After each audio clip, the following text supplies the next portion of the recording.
اعوذ باللہ من الشیطان الرجیم بسم اللہ الرحمن الرحیم سبحان اللہ وبحمدہ عدد خلقہ ورضا نفسہ وزینت عرشہ ومداد کلماتہ اللہم صلی علی محمد وعلی آل محمد کما صلیت علی ابراہیم وعلی آل ابراہیم انک حمید مجید اللہم بارک علی محمد وعلی آل محمد کما بارکت علی ابراہیم وعلی آل ابراہیم انک حمید مجید رب اشرح لی صدری ویسر لی امری واحلل عقدۃ من لسانی یفقہوا قولی رب زدنی علما رب زدنی علما رب زدنی علما۔ تمام بہنوں کو السلام علیکم ورحمۃ اللہ وبرکاتہ۔ شروع اللہ کے پاک بابرکت نام کے ساتھ جو رحمان اور رحیم ہے، اسی نے ہم سب کو پیدا کیا ہے اور اسی کی طرف ہم سب کو لوٹ کے جانا ہے۔ الحمدللہ 98ویں پارے کا آغاز ہے اور اس کو اللہ تعالیٰ سے دعا ہے کہ اللہ تعالیٰ اس کو سمجھنے کے لیے ہمارے لیے آسانی پیدا کرے اور اس کے اوپر عمل کرنے کی توفیق عطا فرمائے۔ سورہ مومنین سے آغاز ہے اور اس کو انشاءاللہ تعالیٰ ہم سمجھنے کی کوشش کریں گے۔ ترتیب کے لحاظ سے 23 نمبر ہے، نزول کے اعتبار سے 74 نمبر ہے۔ یہ مکی صورت ہے، ہجرت سے پہلے اس کا نزول ہوا اور اس کا جو حضرت عمر کا یہ قول بھی ہے جو نقل کیا گیا ہے کہ یہ صورت ان کے سامنے نازل ہوئی تھی۔ وہ خود نزول وحی کی کیفیت کو نبی پاک صلی اللہ علیہ وسلم پر طاری ہوتے ہوئے دیکھ رہے تھے، اور جب حضور پاک صلی اللہ علیہ وسلم اس سے فارغ ہوئے تو آپ صلی اللہ علیہ وسلم نے فرمایا کہ مجھ پر اس وقت 10 ایسی آیتیں نازل ہوئی ہیں کہ اگر کوئی ان کا معیار پر پورا اتر جائے تو یقیناً جنت میں جائے گا۔ پھر آپ صلی اللہ علیہ وسلم نے اس صورت کی ابتدائی جو آیات ہیں وہ سنائی۔ تو احمد ترمذی کی یہ حدیث ہے، تو اس کا مطلب ہے کہ اس کی جو 10 آیات ہیں، پہلی 10 آیات وہ بڑی امپورٹنٹ کی حامل ہیں۔ اس میں کچھ اللہ تعالیٰ نے احکامات جو ہیں وہ واضح کی ہیں، یعنی کچھ ہدایات جو ہیں وہ دی گئی ہیں، اور اس کے علاوہ یہ کہ اس کا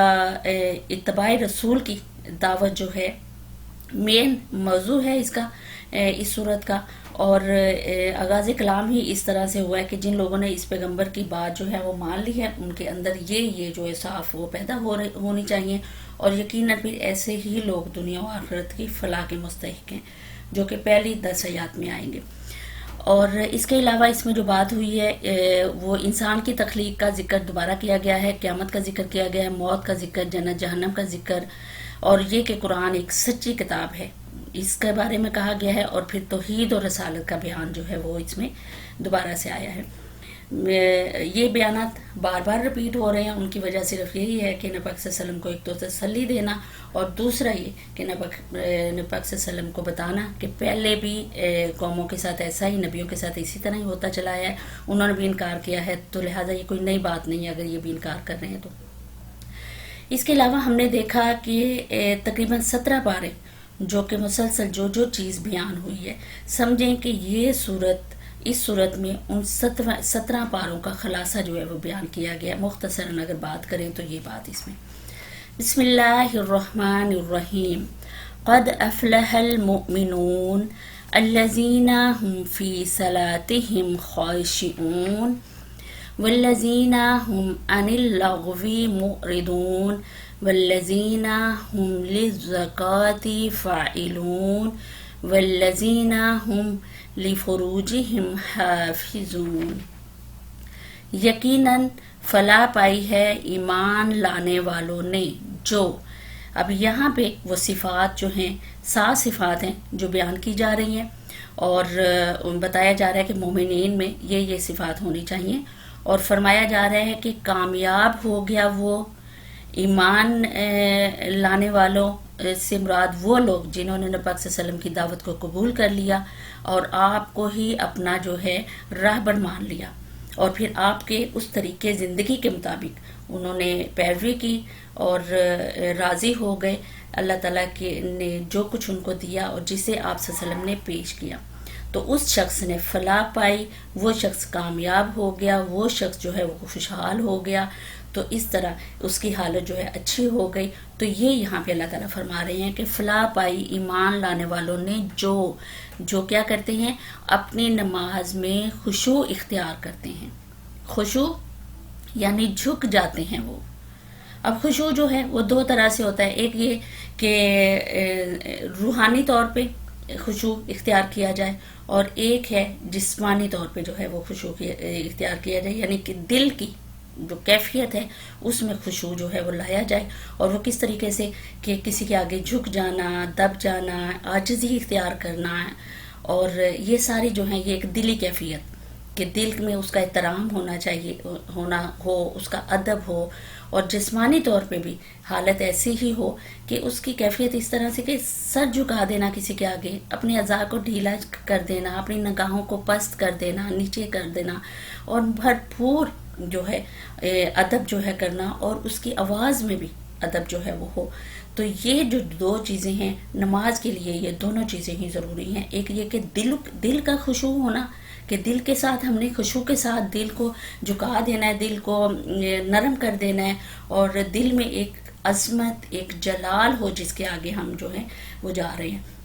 اور دوسرا یہ کہ جسمانی طور پہ بھی ہمارا خشوع جو ہے وہ نظر آنا چاہیے، کہ جس طرح حدیث میں بھی ہے کہ ایک مرتبہ نبی پاک صلی اللہ علیہ وسلم نے ایک شخص کو دیکھا کہ نماز پڑھ رہا تھا اور ساتھ ساتھ داڑھی کے بالوں سے کھیلتا تھا۔ اس پر آپ صلی اللہ علیہ وسلم نے فرمایا کہ اگر اس کے دل میں خشوع ہوتا، یعنی اگر یہ دل کے ساتھ، حقیقی دل کے ساتھ یہ نماز پڑھ رہا ہوتا اور اس کے دل میں خشوع ہوتا، تو اس کے جسم پر بھی خشوع طاری ہوتا۔ اس کا مطلب ہے کہ یہ دونوں چیزیں ہیں جو ہیں لازم ملزوم کی حیثیت رکھتی ہیں، کہ دل میں خشوع ہوگا تو یقیناً جسمانی طور پہ وہ خشوع جو ہے وہ نظر آئے گا۔ لہٰذا ہمارے اندر بھی ہم نے بھی اپنے آپ پر توجہ دینی ہے، اپنے غور کرنا ہے کہ کوئی ایسی عادت نہ ہو جو نماز کے خشوع میں خلل ڈالنے والی ہو، نہ دلی طور پہ اور نہ ہی جسمانی طور پہ۔ تو اس چیز کا ہم نے خیال رکھنا ہے۔ کیا کرتے ہیں؟ فلاح پائی ہے ایمان لانے والوں نے جو اپنی نماز میں خشوع اختیار کرتے ہیں اور لغویات سے دور رہتے ہیں۔ لغویات یعنی فضول باتوں سے دور رہتے ہیں، فضول باتیں ان کے پاس سے بھی نہیں ہو کے گزرتی، ایسی باتیں جن کا کوئی فائدہ نہیں ہے اور سراسر نقصان ہی نقصان ہے، گھاٹا ہی گھاٹا ہے، وہ ساری کی ساری لغویات میں آتی ہیں۔ اور لغویات کی طرف یہ لوگ جو ہیں مومنین جو ہیں وہ کوئی توجہ نہیں کرتے، ان کا کوئی رخ نہیں ہوتا، کوئی دلچسپی نہیں ہوتی۔ ایسی باتیں اگر ہو بھی رہی ہوتی ہیں تو ایسے کام اگر ہو بھی رہے ہوتے ہیں تو وہاں جانے سے وہ پرہیز کرتے ہیں، ان میں حصہ لینے سے پرہیز کرتے ہیں، اس طرح کی باتوں میں کہ جن سے کوئی فائدہ نہ حاصل ہو رہا ہو۔ اگر کبھی ان کا سابقہ ایسی جگہ سے پڑ بھی جائے ایسی، تو پھر وہ کیا کرتے ہیں؟ کترا کے تو وہاں سے نکل جاتے ہیں۔ تو جس طرح سورہ فرقان میں بھی ایک اللہ تعالیٰ نے فرمایا ہے کہ جب کسی ایسی جگہ سے ان کا گزر ہوتا ہے، یعنی مومنین کا، تو ان کا گزر ہوتا ہے جہاں لغو باتیں ہو رہی ہوتی ہیں یا لغو کام ہو رہے ہوتے ہیں، وہاں سے مہذب طریقے سے وہ گزر جاتے ہیں، یعنی ان کا وہاں پہ رکنا جو ہے وہ وہاں بیٹھنا بھی پسند نہیں کرتے، سننا پسند نہیں کرتے، بولنا پسند نہیں کرتے ایسی باتوں کو۔ تو یہ یہاں فرمایا جا رہا ہے۔ نمبر 3 پہ ہے زکوٰۃ کے طریقے پر عامل ہوتے ہیں، یعنی پاکیزہ اور نشوونما، یعنی زکوٰۃ ادا کر کے وہ اپنی پاکیزگی کی نشوونما کرتے ہیں، اور اس کے ذریعے سے اپنے نفس کو پاکیزہ کرتے ہیں زکوٰۃ دے کے، اور پھر اپنے مال کو پاکیزہ کرتے ہیں۔ مومنین کی یہ بڑی ایک صفت ہے کہ ان کی ہر چیز میں پاکیزگی جو ہے وہ ڈھلکتی ہے، اور وہ زکوٰۃ ادا کر کے اپنی پاکیزگی کو نشوونما مزید بڑھاتے جاتے ہیں، مزید ترقی جو ہے وہ دیتے ہیں۔ پھر نمبر 4 پہ ہے اپنی شرمگاہوں کی حفاظت کرتے ہیں، یعنی یہ کہ اپنے جسم کے جو قابل حصے ہیں، شرم حصے ہیں، ان کو چھپا کر رکھتے ہیں، اور ہر طرح کی عریانی سے پرہیز کرتے ہیں، اور اپنے سطر دوسروں کے سامنے نہیں کھولتے ہیں۔ یہ بھی ایک بڑی صفت ہے مومنین کی، سوائے اپنی بیویوں کے اور ان عورتوں کے جو ان کی ملک میں یمین میں ہوں اور ان پر محفوظ نہ رکھنے میں وہ قابل ملامت نہیں ہیں، البتہ جو اس کے علاوہ کچھ اور چاہیں وہی زیادتی کرنے والے ہیں، یعنی کہ کوئی ان کی اس طرح کی وہ چیز نہیں ہے، وہ سوائے اپنی ان کے جو ان کے ملک میں ہیں اور اپنی عورتوں کے علاوہ اور کہیں پہ بھی ان کا جو ہے وہ گزر نہیں ہوتا، اور شرمگاہوں کی حفاظت جو ہے وہ بھرپور طریقے سے کرتے ہیں۔ پھر آگے فرمایا جا رہا ہے کہ اپنی امانتوں میں اور اپنے عہد و پیمان کا پاس رکھتے ہیں۔ نمبر 5 پہ ہے اپنی امانتوں کی حفاظت وہ رکھتے ہیں، اپنی امانتوں کو امانت میں کسی قسم کی وہ خیانت نہیں کرتے، یعنی اپنے عہد و پیمان میں وہ سارے معاہدے داخل ہو جاتے ہیں جو انسان اور خدا کے درمیان یا پھر انسان کے درمیان میں کوئی معاہدہ کرتا ہے، کوئی وعدہ کرتا ہے، کسی قسم کا بھی کوئی بھی وعدہ کرتا ہے، تو یہ ان کی صفت ہے ایک بہت بڑی، جو اپنے ہر وعدے کو، اپنے ہر عہد و پیمان کے اوپر وہ پورا اترتے ہیں۔ اور پھر ایک صفت یہ کہ وہ کبھی امانت میں خیانت نہیں کرتے، کبھی نہ تو اپنے قول و قرار میں کسی قسم کی خیانت کرتے ہیں، تو کوئی اگر چیز بھی ان کے پاس رکھی جائے، یعنی یہ ایک صفت ہے ان کے اندر بہت بڑی ہوتی ہے کہ نبی پاک صلی اللہ علیہ وسلم اکثر اپنے خطبوں میں فرمایا کرتے تھے کہ جو امانت کی صفت نہیں رکھتا وہ ایمان نہیں رکھتا، اور جو عہد کا پاس نہیں رکھتا وہ دین نہیں رکھتا، یعنی یہ اکثر نبی پاک صلی اللہ علیہ وسلم جو ہے فرماتے تھے۔ تو اس لحاظ سے ان مومنین میں یہ صفات جو ہیں یہ بھی پائی جاتی ہیں۔ اور پھر 7ویں نمبر پہ ہے کہ اپنی نمازوں کی محافظت کرتے ہیں۔ پہلے ہم نے دیکھا کہ ان کی نمازوں میں خشوع ہوتا ہے، دل کے ذریعے سے بھی، ظاہری طور پہ بھی، جسمانی طور پہ بھی۔ اب یہاں کہا جا رہا ہے کہ وہ اپنی نمازوں کی محافظت کرتے ہیں، یعنی حفاظت کرتے ہیں۔ کس طریقے سے کرتے ہیں کہ اوقات کے، اس کے اچھے صحیح اوقات پہ نماز پڑھتے ہیں، نماز کے آداب کا خیال رکھتے ہیں، ارکان کا خیال رکھتے ہیں، غرض نماز سے تعلق رکھنے والی ہر چیز کی وہ پوری نگرانی کرتے ہیں، نگہداشت کرتے ہیں۔ اور پھر جسم کا صاف پاک ہونا، کپڑوں کا پاک ہونا، وضو ٹھیک طریقے سے کرنا، اور اس بات کا خیال رکھنا کہ کبھی وہ بغیر وضو کے نماز نہ پڑھ بیٹھیں، اور وقت پر نماز پڑھنا، اور وقت ٹال کر نہیں پڑھتے وہ نماز کے تمام ارکان جو ہے پوری طرح سکون اور اطمینان کے ساتھ ادا کرتے ہیں۔ وہ ایک بوجھ نہیں سمجھتے نماز کو کہ بھاگ کے اور جلدی سے افراتفری میں جو نماز پڑھیں جب اس کا ٹائم جو ہے بالکل کم رہ جائے۔ اور جو کچھ بھی نماز میں پڑھتے ہیں وہ اس طرح پڑھتے ہیں کہ جیسے بندہ اپنے خدا سے کچھ عرض کر رہا ہے، نہ کہ ایک رٹی رٹائی جیسے ہم نے الحمدللہ یا قل اللہ یا کوئی بھی سورت جو ہے وہ پڑھ لی اور ہوا میں پھونک مار دی۔ یہ حال نہیں ان کا ہوتا، بلکہ وہ ان کی نمازوں میں ایک ترتیب، ایک خوبصورتی جو ہے وہ نظر آتی ہے۔ تو یہ مومنین کی 7 صفات جو بیان کی ہیں اللہ تعالیٰ نے، تو یہ ہونی چاہیے، ان لوگوں نے فلاح پائی۔ آگے مزید اللہ تعالیٰ کہہ رہے ہیں یہی لوگ وہ وارث ہیں جو میراث میں فردوس پائیں گے اور اس میں ہمیشہ رہیں گے، یعنی کہ ہمیشہ فردوس جو اعلیٰ مقام ہے جنت کا، جہاں پہ باغ جو ہے ہوں گے، انگوروں کے ہوں گے اور مختلف چیزیں جو ہوں گی، تو ایسی جگہ جو سب سے اعلیٰ حصہ ہے، تو وہ حصہ جو ہے ان کے حصے میں آئے گا۔ اور اس کے علاوہ اللہ تعالیٰ کہہ رہے ہیں پھر آگے مزید وہی حضرت آدم کا قصہ اور اس طرح وہ شروع ہو جائے کہ جو ہم نے ذکر کیا، ہم نے انسان کو مٹی کے سط سے پیدا کیا، یعنی صحیح مٹی سے پیدا کیا ہے، کھری مٹی، درست مٹی سے ہم نے پیدا کیا، پھر اسے ایک محفوظ جگہ ٹپکی ہوئی بوند میں تبدیل کیا، پھر اس بوند کو لوتھڑے کی شکل دی، پھر لوتھڑے کو بوٹی بنا دیا، پھر بوٹی کی ہڈیاں بنائی، پھر ہڈیوں پر گوشت چڑھایا، پھر اسے ایک دوسری ہی مخلوق بنا کھڑا کیا۔ یعنی اتنی ترتیب بتانے کا اللہ تعالیٰ کا مقصد پیچھے کیا تھا، کیونکہ انسان نسیان سے بنا ہے نا، بھول جاتا ہے جلدی، اسے پتہ ہی نہیں ہوتا کہ ہماری ساخت جو ہے کس مرحلے سے گزر کے بنی ہے۔ تو اللہ تعالیٰ نے واضح ایک چیز بتائی ہے کہ دیکھو یہ تمہاری حقیقت ہے، اس طریقے سے میں نے تمہیں بنایا ہے، اور یہ صرف میں ہی کر سکتا ہوں، اور تم یہ پاک مٹی سے پیدا کیے گئے ہو، تم کھری اور صحیح مٹی سے پیدا کیے گئے ہو، بڑی اچھی مٹی سے پیدا کیے گئے ہو، اور پھر میں نے اس مرحلے سے تمہیں گزارا ہے۔ تو یہ کہنے کا مقصد کہ تم میرے احکامات کو مانو اور مجھے ہی اپنا مولا جو ہے وہ سمجھو۔ بس بڑا ہی بابرکت ہے اللہ سب کاریگروں سے اچھا کاریگر، پھر اس کے بعد تم کو ضرور مرنا ہے، پھر قیامت کے روز یقیناً تم اٹھائے جاؤ گے، اور تمہارے اوپر ہم نے 7 راستے بنائے، یعنی سیاروں کی گردش کے راستے، ان کا ذکر کیا جا رہا ہے کہ وہ بنائے۔ تخلیق کے کام سے ہم کچھ نابلد نہ ہوتے، یعنی کہ غافل نہیں تھے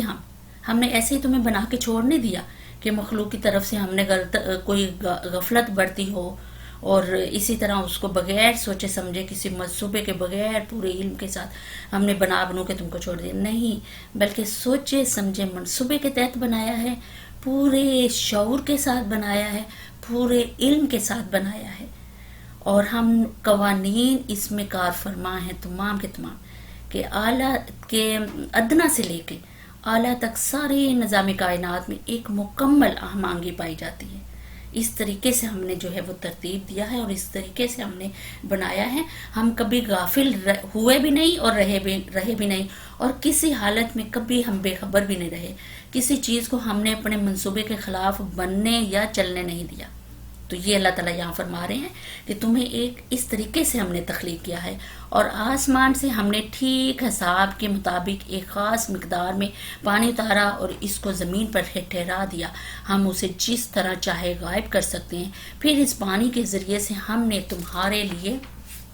کھجور اور انگور کے باغ پیدا کر دیے. تمہارے لیے ان باغوں میں بہت سے لذیذ پھل ہیں اور ان سے تم روزی حاصل کرتے ہو. اور وہ درخت بھی ہم نے پیدا کیا جو طور سینا سے نکلتا ہے. اب یہ کون سا درخت ہے طور سینا سے جو نکلتا ہے؟ زیتون کا درخت.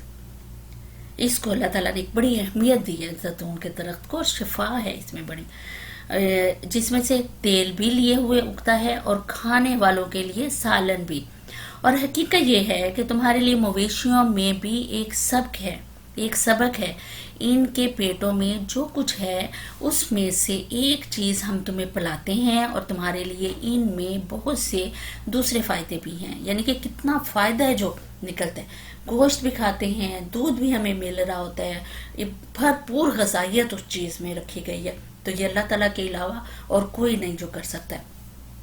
ان کو تم کھاتے ہو اور ان پر اور کشتیوں پر سوار بھی کیے جاتے ہو.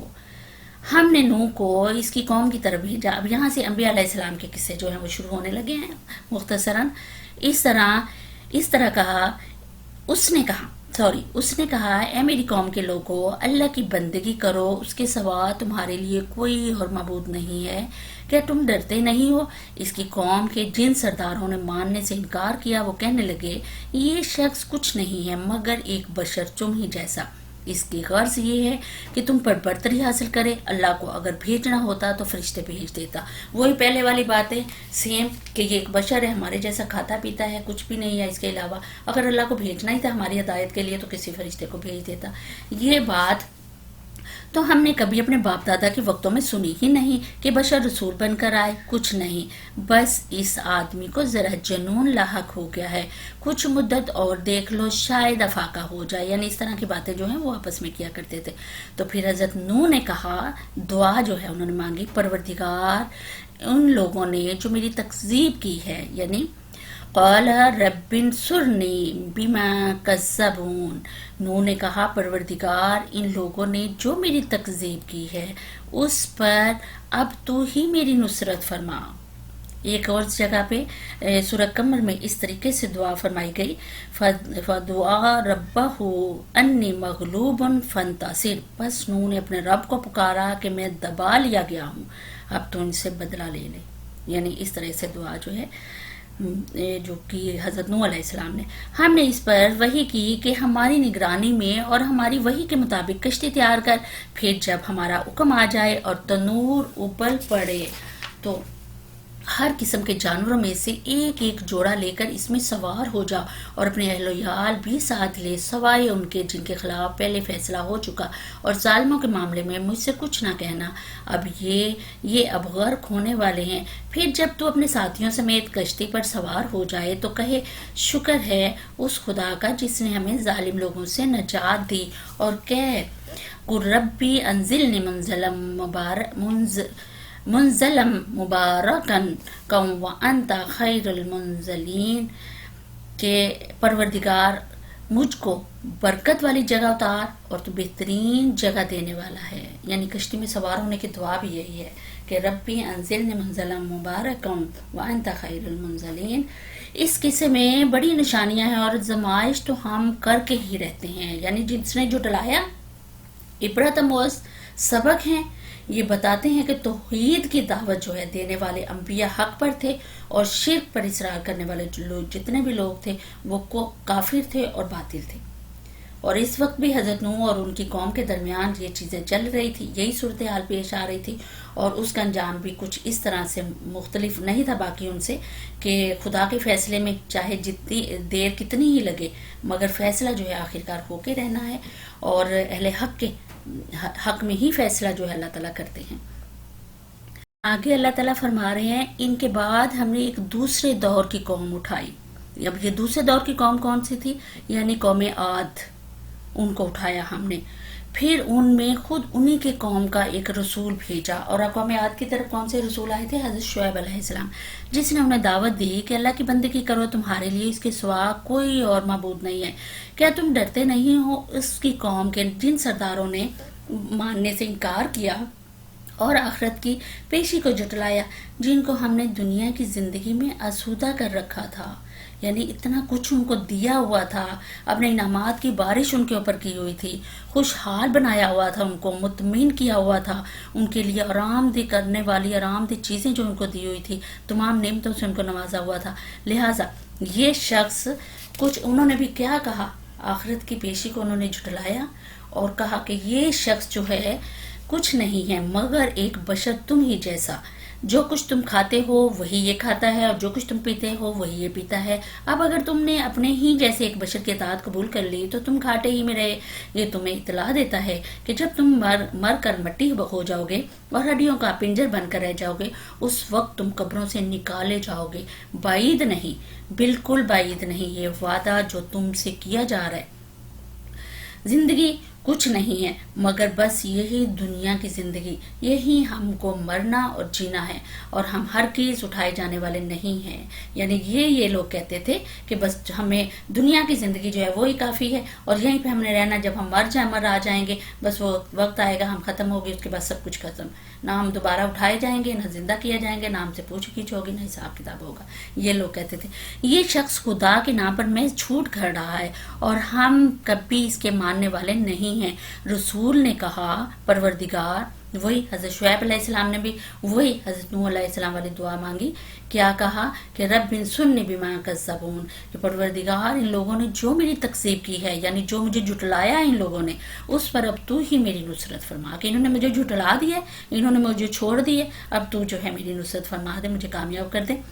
جواب میں ارشاد ہوا قریب ہے وہ وقت جب یہ اپنے کیے پر پچھتائیں گے. آخر کار ٹھیک حق کے مطابق ایک ہنگامہ عظیم نے ان کو آ لیا اور ہم نے ان کو کچرا بنا کر پھینک دیا. دور ہو ظالم قوم، یعنی یہ کہہ کہ اللہ تعالیٰ نے ان کو دور پھینک دیا. پھر ہم نے ان کے بعد دوسری قومیں اٹھائیں. کوئی قوم نہ اپنے وقت سے پہلے ختم ہوئی اور نہ اس کے بعد ٹھہر سکی. پھر ہم نے پے در پہ اپنے رسول بھیجے. جس قوم کے پاس بھی اس کا رسول آیا اس نے اسے جھٹلایا، اور ہم ایک کے بعد ایک قوم کو ہلاک کرتے چلے گئے، حتیٰ کہ ان کو بس افسانہ ہی بنا کر چھوڑ دیا. پھٹکار ان لوگوں پر جو ایمان نہیں لاتے، یعنی اللہ تعالیٰ کے پھٹکار، اللہ تعالیٰ نے ان لوگوں کے اوپر پھٹکار لعنت برستی ہے جو کہ ایمان نہیں لاتے. اور رسولوں پہ رسول آئے ان کو ہدایت دینے کے لیے، ان کو سمجھانے کے لیے کہ شرک نہیں کرنا اور اللہ کی طرف پلٹنا ہے، لیکن ان سب قوموں نے جھٹلایا، ان لوگوں نے جھٹلایا. آخر اللہ کہہ رہے ہیں کہ ہم نے ان کو ایک افسانے، ایک کہانی کی طرح چھوڑ دیا، بس تباہ کر دیا، ان کو برباد کر دیا اور ایک کہانی کی طرح چھوڑ دیا. تو ان کو اب اصل چیز جو پیچھے کیا تھی کہ ان کی اصل گمراہی جو تھی وہ شرک تھی، کہ یہ ساری قومیں جو ہیں شرک کیا کرتی تھی، تو اس لیے اللہ تعالیٰ نے ان کو تباہ و برباد کر دیا. ایان سلطنت کی طرف بھیجا مگر انہوں نے تکبر کیا. پھر آگے کہا جا رہا ہے کہ پھر ہم نے موسیٰ اور اس کے بھائی ہارون کو اپنی نشانیاں اور کھلی سند کے ساتھ فرعون اور اس کے ایان سلطنت کی طرف بھیجا، مگر انہوں نے تکبر کیا اور بڑی دھون کی لی، یعنی غرور کیا، تکبر کیا، گمانڈ کیا، اور ظالم جو ہے ظلم کیا، اپنے ہمارے اوپر نہیں بلکہ اپنے اوپر کیا. اور بڑی دون کے لیے، یعنی کہ ہر چیز کو حقیر انہوں نے سمجھا، ہر اس چیز کو کہ یہ جو ہے ہم اپنے غرور اور تکبر میں پڑے رہے کہ ہماری سلطنت، ہم بادشاہ، ہم سب کچھ کر سکتے ہیں. تو اس طرح اللہ تعالیٰ فرما رہے ہیں کہ کیا ہم اپنے ہی جیسے دو آدمیوں پر ایمان لے آئیں، یعنی انہوں نے آپس میں بات کی، اور آدمی وہ جن کی قوم ہماری بندی ہے، پس انہوں نے دونوں کو جھٹلا دیا اور ہلاک ہونے والوں میں جا ملے. اور موسیٰ کو ہم نے کتاب عطا فرمائی تاکہ لوگ اس سے رہنمائی حاصل کریں. اور ابن مریم اور اس کی ماں کو ہم نے ایک نشان بنایا اور ان کو ایک سطح مرتفع پر رکھا، اور جو اطمینان کی جگہ تھی اور چشمے اس میں جاری تھے. یعنی دیکھیں کہ بار بار قوموں کا ذکر، بار بار ان کے عذابوں کا ذکر، کہ کسی طریقے سے یہ قوم ڈرے، کسی طریقے سے ان کے دل میں خوف پیدا ہو جائے کہ یہ شرک جو ہے، یہ غلط ہے، یہ پلٹ آئے اللہ کے تعالیٰ کی طرف. اس لیے اللہ تعالیٰ نے بار بار تھوڑے تھوڑے وقفے کے بعد کبھی کسی طریقے سے سمجھانے کی کوشش کی ہے، کبھی کسی طریقے سے سمجھانے کی کوشش کی، کبھی ان کوئی پہلو رکھا ہے اس واقعے کا، کہیں پہ کوئی جو ہے حصہ رکھ کے سمجھایا ہے کہ دیکھو اس طریقے سے عذاب ان کے اوپر آئے ہیں، تم بھی سنبھل جاؤ. اے پیغمبرو، کھاؤ پاک چیزیں اور عمل کرو صالحہ، تم جو کچھ بھی کرتے ہو میں اس کو خوب جانتا ہوں. یعنی پاک چیزیں کھائیں گے تو عمل صالحہ خود بخود ہی ہوتے چلے جائیں گے. تو اس لیے پاک چیزیں اللہ تعالیٰ نے یہاں پہ خصوصاً بات جو کہی ہے وہ یہی کہی ہے کہ پاک چیزیں کھاؤ. اور ان آیات میں چونکہ تمام انبیاء کو ایک امت، ایک جماعت اور ایک گروہ قرار دیا ہے، اسی لیے اللہ نے تمام پیغمبروں کو مخاطب کر کے کہا ہے. کسی ایک پیغمبر کو نہیں یہاں مخاطب کیا گیا بلکہ تمام پیغمبروں کو مخاطب کیا گیا ہے. اور ان کو یہاں ایسا اختیار جو ہے، لفظ جو ہے اللہ تعالیٰ نے کیا ہے کہ نگاہوں کے سامنے ان سب کے ایک گروہ ہونے کا نقشہ جو ہے وہ اللہ تعالیٰ نے کھینچا ہے کہ گویا وہ سارے کے سارے ایک جگہ جمع ہیں، اور سب کو اللہ تعالیٰ نے مخاطب کیا ہے، سب کو ایک ہی ہدایت اللہ تعالیٰ نے دی ہے. یعنی عمل صالحہ کرو، پاک چیزیں کھاؤ اور عمل صالحہ کرو. اور آدمی پھر رزق حلال جو ہے وہ کھائے، نبی پاک صلی اللہ علیہ وسلم نے بھی حرام خوری سے یعنی دور رہے اور رزق حلال جو ہے وہ کھائے. نبی پاک صلی اللہ علیہ وسلم نے فرمایا ہے، حدیث میں ہے کہ نبی پاک صلی اللہ علیہ وسلم نے فرمایا کہ لوگوں، اللہ خود پاک ہے، اسی لیے پاک ہی چیز کو پسند کرتا ہے. پھر ایک اور جگہ فرمایا کہ ایک شخص لمبا سفر کر کے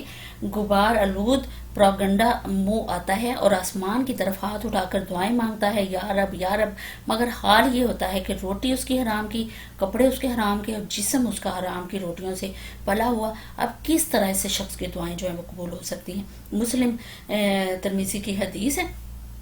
تو یہ نبی پاک صلی اللہ علیہ وسلم نے فرمایا ہے کہ لہٰذا جو حق حلال کی کمائی ہے وہ بہت زیادہ ضروری ہے، اور حق حلال کی کمائی ہوگی تو عمل صالح جو ہے وہ لازمی پھر ہوگا. مگر بعد میں لوگوں نے اپنے دین کو آپس میں ٹکڑے ٹکڑے کر لیا، ہر گروہ کے پاس جو کچھ ہے اس میں وہ مگن ہے. اچھا تو چھوڑو انہیں، ڈوبے رہیں اپنی غفلت میں ایک وقت خاص تک.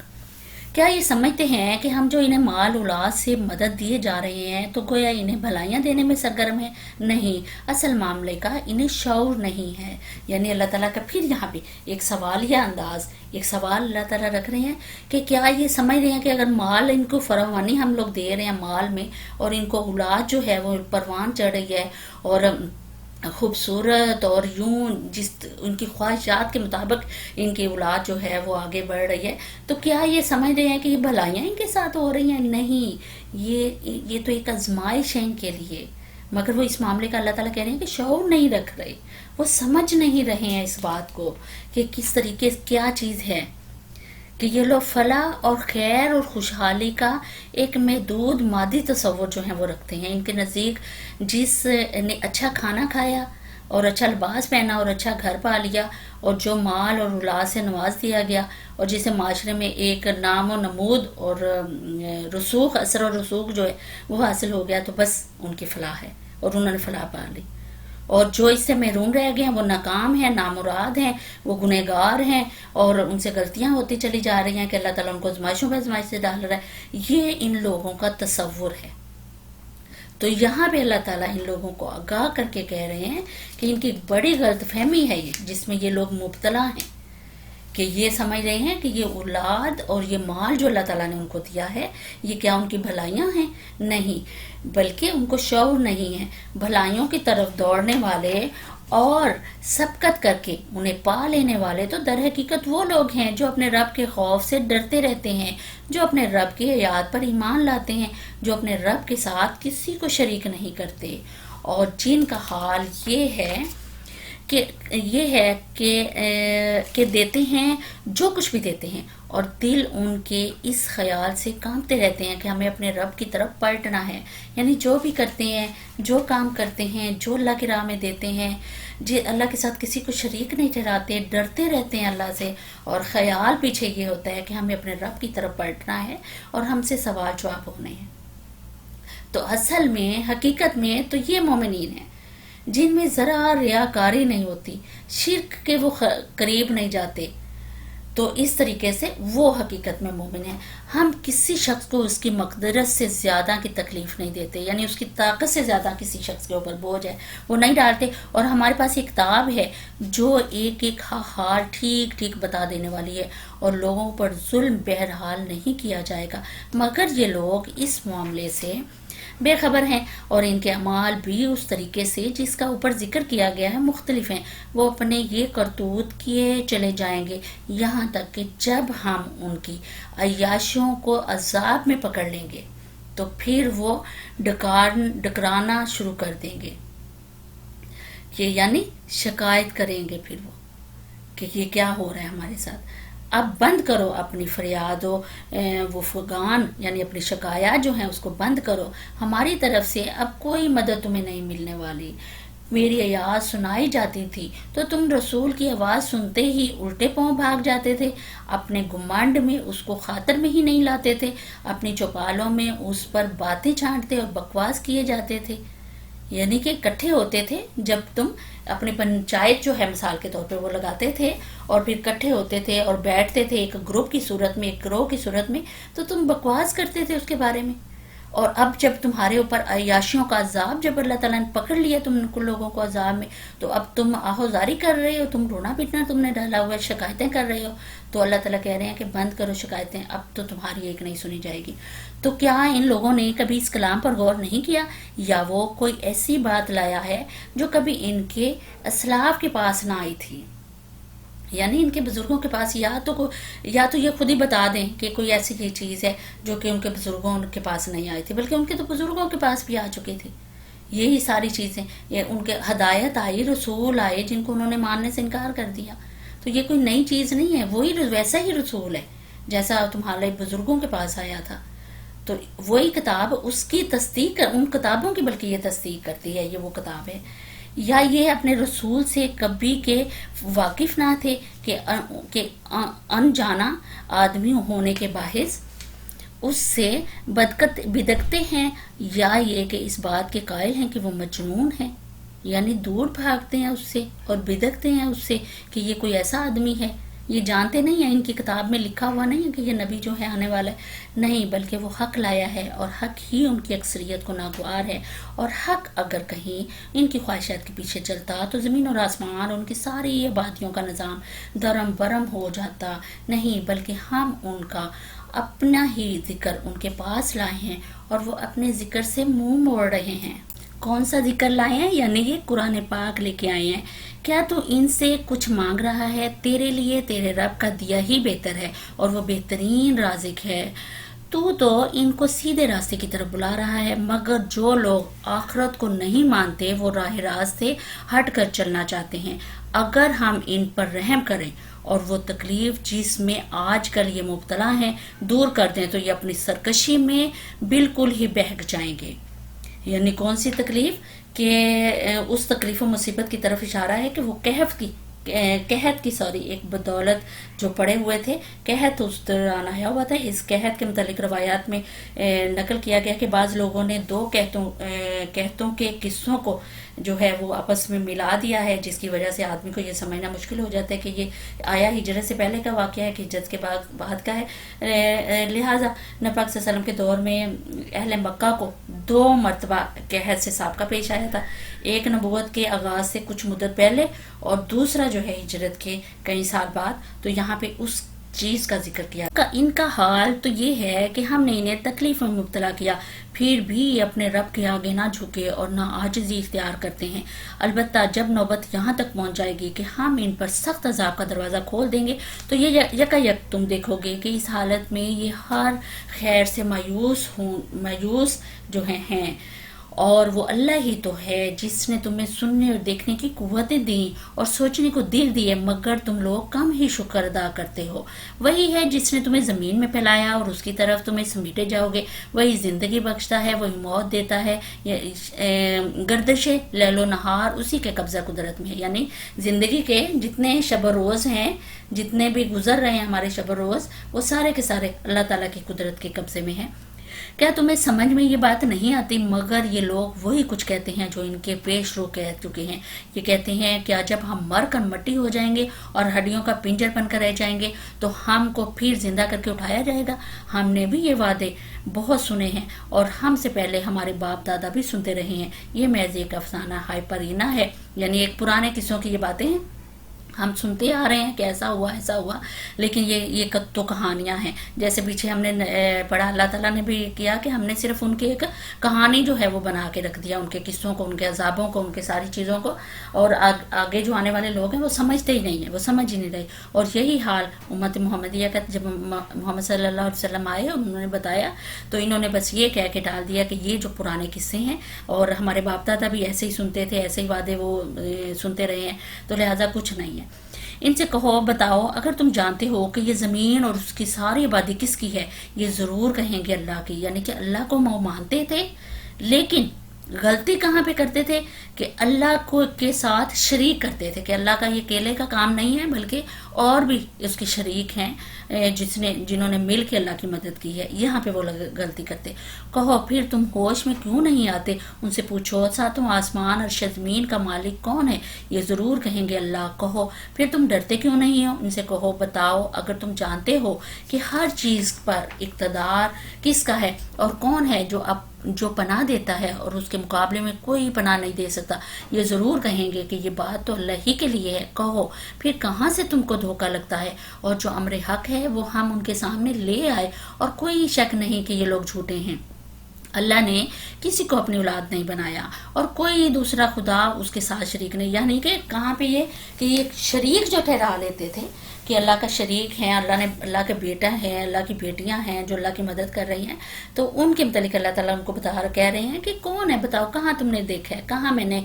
تمہیں بتایا ہے کہ میرا کوئی بیٹا ہے یا میری کوئی بیٹی ہے؟ اور پھر اللہ فرما رہے ہیں اور کوئی دوسرا خدا ان کے ساتھ شریک نہیں ہے۔ اگر ایسا ہوتا تو ہر خدا اپنی خلق کو لے کر الگ ہو جاتا اور پھر وہ ایک دوسرے پر چڑھ دوڑتے۔ پاک ہے اللہ ان باتوں سے جو یہ لوگ بناتے ہیں، کھلے اور چھپے کا جاننے والا ہے، اور وہ بالا تر ہے اس شرک سے جو یہ لوگ تجویز کرتے ہیں۔ آگے پھر اللہ تعالیٰ ایک دعا کر رہے ہیں کہ محمد صلی اللہ علیہ وسلم دعا کرو۔ محمد صلی اللہ علیہ وسلم کو ایک دعا سکھائی جا رہی ہے، ربی قل ربی اما تورینی ما یوعدون ربی فلا تجعلنی فی قوم الظالمین۔ اے محمد صلی اللہ علیہ وسلم دعا کرو کہ پروردگار جس عذاب کی ان کو دھمکی دی جا رہی ہے وہ اگر میری موجودگی میں تو لائے تو اے میرے رب مجھے ان ظالم لوگوں میں شامل نہ کیجیے۔ یعنی تو اوپر سے یہ دعا کر، دیکھیں اللہ تعالیٰ کی مہربانیاں کہ کس طریقے سے یعنی نبی پاک صلی اللہ علیہ وسلم کو دعا بھی جو ہے وہ سکھائی جا رہی ہے کہ پھر یہ دعا کرو۔ اور حقیقت یہ ہے کہ ہم تمہاری آنکھوں کے سامنے ہی وہ چیز لے آنے کی پوری قدرت رکھتے ہیں جس کی دھمکی ہم انہیں دے رہے ہیں۔ اے محمد صلی اللہ علیہ وسلم برائی کو اس طریقے سے دفع کرو جو بہترین ہو۔ جو کچھ باتیں وہ تم پر بناتے ہیں وہ ہمیں خوب معلوم ہے۔ یعنی بات کیا پیچھے بتائی جا رہی ہے کہ برائی کو بھلائی سے دور کرنا ہے، برائی کا جواب برائی سے ہی نہیں دینا بلکہ برائی کو بھلائی سے دور کرنا ہے۔ یہ محاسبے کی ایک بہت اہم آیت جو ہے یہاں پہ ہے کہ محاسبہ انسان کے لیے ضروری ہے، اور محاسبہ کرنا چاہیے انسان کو اپنا بھی، کہ ہم نے بھی یہ سبق اپنے لیے یہاں سے لینا ہے کہ ہم نے بھی برائی کا بدلہ برائی نہیں ہوتا، اور یہ اللہ تعالیٰ کو چیز ناپسند بھی ہے، تو لہٰذا برائی کو بھلائی سے دفع کرنا ہے ہم نے، کہ بہترین چیز تھے جو کچھ باتیں وہ تم بناتے ہو وہ ہمیں خوب معلوم ہے۔ اور دعا کرو، پھر آگے دعا اللہ تعالیٰ سکھا رہے ہیں کہ ربی اعوذ بک من ہمزات الشیطان واعوذ بک ربی ان یحضرون۔ پروردگار میں شیاطین کی اکساہٹوں سے تیری پناہ مانگتا ہوں، بلکہ اے میرے رب میں تو اس سے بھی تیری پناہ مانگتا ہوں کہ وہ میرے پاس آئیں۔ یعنی یہ دعا پھر اللہ تعالیٰ نے پاک صلی اللہ علیہ وسلم کو سکھا رہے ہیں کہ ایسے ایسے دعا کرو. یہ لوگ اپنی کرنی سے باز نہ آئیں گے یہاں تک کہ جب ان میں سے کسی کو موت آ جائے گی تو کہنا شروع کریں گے کہ اے ہمارے رب مجھے اس دنیا میں واپس بھیج دیجئے جسے میں چھوڑ آیا ہوں، امید ہے کہ اب میں نیک عمل کروں گا. ہرگز نہیں، یہ تو بس ایک بات ہے جو یہ بک رہا ہے. اب ان سب مرنے والوں کے پیچھے ایک برزخ حائل ہے، یعنی ایک پردہ حائل کر دیا گیا ہے مرنے والوں کے درمیان میں، اور دوسری زندگی کے دن تک پھر یوں ہی کہ سور پھونک دیا جائے ان کے درمیان پھر کوئی رشتہ نہ رہے گا اور نہ وہ ایک دوسرے کو پوچھیں گے. اس وقت جن کے پلڑے بھاری ہوں گے وہی فلا پائیں گے، اور جن کے پلڑے ہلکے ہوں گے وہی لوگ ہوں گے جنہوں نے اپنے آپ کو گھاٹے میں ڈال لیا. وہ جہنم میں ہمیشہ رہیں گے، آگ ان کے چہروں کی کھال چاٹ جائے گی اور ان کی جبڑے باہر نکل آئیں گے. استغفر اللہ. کیا تم وہی لوگ نہیں ہو کہ میری یاد تمہیں سنائی جاتی تھی تو تم انہیں جھٹلاتے تھے؟ وہ کہیں گے اے ہمارے رب، ہماری بدبختی ہم پر چھا گئی تھی، ہم واقعی گمراہ لوگ تھے. اے پروردگار اب ہمیں یہاں سے نکال دے. یعنی پھر وہ بار بار دعا کریں گے کہ ہمیں کسی طریقے سے یہاں سے نجات دے دے، یہاں سے ہمیں جانا ہے. تو اب دیکھیں پیاری بہنوں کی اس دنیا کے درمیان یعنی کہ ایک پردہ جو ہے اللہ تعالیٰ نے حائل کر دیا ہے، جو انہیں واپس اب وہ اس دنیا میں چلے گئے ہیں جو انہیں واپس جانے نہیں دیے گی. اور قیامت تک یہ دنیا اور آخرت کے درمیان اس حد تک فاصلہ ہے، اس حد تک وہ رہیں گے. اور پھر یہ کہ باپ کا نہیں رہے گا، بیٹا کا نہیں ہوگا. یعنی اس وقت نہ باپ بیٹے کے کام آئے گا، نہ بیٹا باپ کے کام آئے گا. ہر ایک اپنے حال میں کچھ اس طرح گرفتار ہوگا کہ دوسرے کا پوچھنے کا حال تک اس کو ہوش بھی نہیں ہوگا. اور یہاں دنیا میں جو ہم ہمدردیاں کرتے پھرتے ہیں نا ایک دوسرے کی، وہاں تو ہم کہیں گے کہ کوئی ہماری مدد کرتے، کوئی ہماری ہمدردی میں بول پڑے، کوئی ہماری ہمدردی میں ہمارے آگے آ جائے. تو کوئی جگری دوست اپنے دوست کو نہیں پوچھے گا، کوئی ماں باپ بچے کچھ بھی نہیں. اور اس روز مجرم کا جی چاہے گا، یعنی یہ سورہ معارج کی آیات ہیں، اللہ تعالیٰ فرما رہے ہیں اس روز مجرم کا جی چاہے گا کہ اپنی اولاد اور اپنی بیوی اور بھائی، اپنی حمایت کرنے والے قریب ترین کنبے اور دنیا بھر کے سب لوگوں کو فدیے میں دے دے اور اپنے آپ کو عذاب سے بچا لے. دیکھیں کہ ہر رشتے کو یہاں پہ ماں اپنے بچے کو بچانے کے لیے کچھ بھی کر لیتی ہے، کسی قدم اٹھانے سے گریز نہیں کرتی، لیکن وہاں پہ وہ کہیں گے کہ کاش سب کچھ میرے سے لے لیا جائے لیکن مجھے اس عذاب سے بچا لیا جائے. پھر ایک اور جگہ سورہ عبس میں بھی اللہ تعالیٰ نے فرمایا ہے کہ وہ دن کے آدمی اپنے بھائی، ماں اور باپ اور بیوی اور اولاد سے بھاگے گا. اس روز ہر شخص اپنے حال میں ایسا مبتلا ہوگا کہ اسے کسی کا ہوش تک نہ ہوگا. یعنی ان سے بھاگتے پھریں گے کہ کوئی مجھے مدد کے لیے پکار نہ لے، بلکہ خود چاہ رہے ہوں گے کہ ہماری کوئی آ کے تو مدد کریں. دیکھیں کیسا سخت دن ہوگا. اس دن کا یہاں پہ ذکر کیا جا رہا ہے، کہا جا رہا ہے اے ہمارے رب، ہماری بدبختی ہم پر چھا گئی تھی، ہم واقعی گمراہ لوگ تھے. اے پروردگار اب ہمیں یہاں سے نکال دے. پھر ہم ایسا قصور کریں تو ظالم ہوں گے. اللہ تعالیٰ جواب دے گا دور ہو میرے سامنے سے، پرے رہو اس میں اور مجھ سے بات نہ کرو. تم وہی لوگ تو ہو کہ میرے کچھ بندے جب کہتے تھے کہ اے ہمارے پروردگار ہم ایمان لائے، ہمیں معاف کر دے، ہم پر رحم کر، تو سب رحیموں سے اچھا رحیم ہے. تو تم نے ان کا مذاق بنا لیا، یہاں تک کہ ان کی ضد نے تمہیں یہ بھی بھلا دیا کہ میں بھی کوئی ہوں، اور تم ان پر ہنستے تھے. آج ان کے اس صبر کا میں نے یہ پھل دیا ہے کہ وہی کامیاب ہیں. یعنی جن کا تم مذاق اڑایا کرتے تھے، جن کے اوپر تم ہنستے تھے، انہوں نے ہر چیز کے اوپر صبر کیا اور آج میں نے اس کا پھل دیا کہ ان کو کامیاب کر دیا. یہ فرما رہے ہیں اللہ تعالیٰ کہ دیکھیں کتنی بڑی کامیابی اللہ تعالیٰ ان کے پیچھے. پھر اللہ تعالیٰ ان سے پوچھے گا بتاؤ زمین میں تم کتنے سال رہے؟ وہ کہیں گے ایک دن یا دن کا بھی کچھ حصہ ہم وہاں ٹھہرے. شمار کرنے والوں سے پوچھ لیجئے، ارشاد ہوگا تھوڑی ہی دیر ٹھہرے ہوں گے. کاش، یعنی جن کا حساب کتاب جو ہے نا بڑا اچھا ہوگا، پھر ان کو بلایا جائے گا کہ ان کا حساب کتاب بڑا اچھا ہے، ذرا ان سے تو پوچھتے ہیں کہ کتنی دیر بھائی رہ کے آئے دنیا میں تو وہ کہیں گے تھوڑی ہی دیر ٹھہرے ہوں گے. کاش تم نے یہ اس وقت جانا ہوتا. کیا تم نے یہ سمجھ رکھا ہے کہ ہم نے تمہیں فضول ہی پیدا کیا ہے اور تمہیں ہماری طرف کبھی پلٹنا ہی نہیں ہے؟ یعنی تم نے کیسے یہ مان لیا؟ اللہ تعالیٰ کہہ رہے ہیں کہ کیسے تم سمجھ لیا کہ تمہیں فضول میں پیدا کر دیا. کوئی آسان کام ہے کہ ایسے فضول میں مثلا کہ ایسے ہی میں فضول میں پیدا کر دوں؟ جبکہ فرشتوں کو اس نے اپنی عبادت کے لیے پیدا کیا، تو تم نے بھی تو کسی مقصد کے لیے پیدا کیا ہوگا نا، تمہارے پیچھے بھی تو کوئی مقصد چھپا ہوا ہوگا، تو تم نے کیسے سمجھ لیا کہ ایسے فضول میں ہی پیدا کر دیا؟ تو کچھ پوچھ گچھ نہیں ہوگی اور کچھ بھی نہیں ہوگا. تو یہ اللہ تعالیٰ فرما رہے ہیں کہ فضول میں تم پیدا نہیں کیے گئے، اور تمہیں بار بار آگاہ کیا گیا تھا کہ تم فضول میں پیدا نہیں، تم ایک خاص مقصد لے کے پیدا کیے گئے ہو، لیکن تم ہر درمی پہ اترے ہوئے تھے، تم نے نہیں ماننا، تم نے سوچ لیا تھا کہ ہم نے نہیں ماننا. تو یہ فرما رہے ہیں پس بالا و برتر ہے اللہ، بادشاہ حقیقی کوئی خدا اس کے سوا نہیں، مالک ہے، عرش بزرگ ہے. اور جو کوئی اللہ کے ساتھ کسی اور کو معبود کو پکارے، کسی اور معبود کو پکارے جس کے لیے اس کے پاس کوئی دلیل نہیں، تو اس کا حساب اس کے رب کے پاس ہے. ایسے کافر کبھی فلاح نہیں پا سکتے. قل رب اغفر وارحم وانت خیر الراحمین وقل رب اغفر وارحم وانت خیر الراحمین. اے محمد صلی اللہ علیہ وسلم کہو میرے رب درگزر فرما اور رحم کر، اور تو سب رحیموں سے اچھا رحیم ہے. یعنی یہ وہ صورت اللہ تعالیٰ نے پھر آخر میں دعا جو ہے نبی پاک صلی اللہ علیہ وسلم کو بولا ہے کہ دعا کریں. یہ وہ اب صورت ہے جو ہم نے پچھلے سارے پارے پڑھے تھے، تو 17 پارے جو ہم پڑھے ہیں ان کا ایک خلاصہ موٹا موٹا بتایا گیا ہمیں کہ یہ دیکھو پیچھے جو ہے وہ گزر چکا ہے. تو یہ خلاصے کے طور پہ یہ صورت جو ہے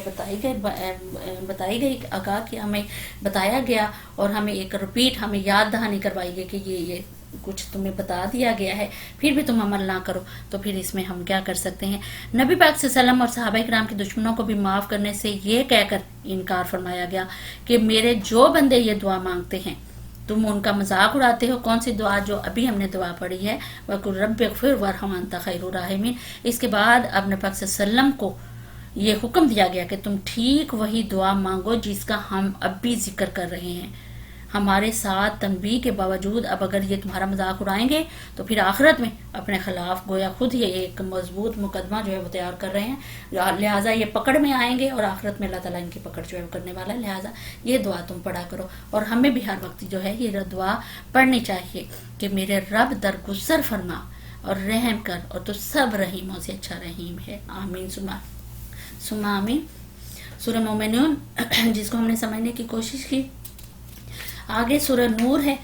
تو اس کو انشاءاللہ ہم لوگ دیکھتے ہیں. سورہ نور ترتیب کے لحاظ سے 24 نمبر ہے، نزول کے اعتبار سے 102 نمبر ہے اس کا. اور اس صورت میں بے حیائی کا رد کیا گیا ہے اور شرم و حیا کا اللہ تعالیٰ نے درس دیا ہے اس صورت میں. تو انشاءاللہ اس کو ہم سمجھنے کی کوشش کرتے ہیں. بسم اللہ الرحمن الرحیم. یہ ایک صورت ہے جس کو ہم نے نازل کیا ہے اور اسے ہم نے فرض کیا ہے، اور اس میں ہم نے صاف صاف ہدایت نازل کر دی ہے شاید کہ تم سبق لو. اب یہ دیکھیں اللہ تعالیٰ نے اتنی بڑی بات یہاں پہ شروع میں ہی کہہ دی ہے کہ یہ ایک صورت ہے جس کو ہم نے نازل کیا، اور پھر اس میں ہم نے فرض کیا ہے کہ اس میں ہم نے صاف صاف ہدایت جو ہے نازل کی ہیں شاید کہ تم سبق لو. یعنی زور دیا ہے اس بات کے اوپر جو کہ اس میں نازل کیا جا رہا ہے اس کو تم نے فرض سمجھ کے اپنے اوپر اپنانا ہے، اور اسے کسی بھی مثلا کہ اس طرح کا کلام نہیں ہے کہ ہلکی پھلکی کوئی چیز جو ہے وہ نہ سمجھ بیٹھنا اس چیز کو، بلکہ خوب جان لو کہ اس کا نازل کرنے والا وہ ہے جس کے قبضے میں تمہاری جانیں ہیں اور قسمتیں ہیں، اور جس کی گرفت سے تم مر کر بھی نہیں چھوٹ سکتے. تو یہ سمجھ لو کہ زور دیا گیا اس بات کے اوپر کہ جو اس میں نازل کیا جا رہا ہے وہ واقعی حقیقت ہے، اور ہدایت جو نازل کی گئی ہیں ان کو ماننا ہے. کیا ہدایت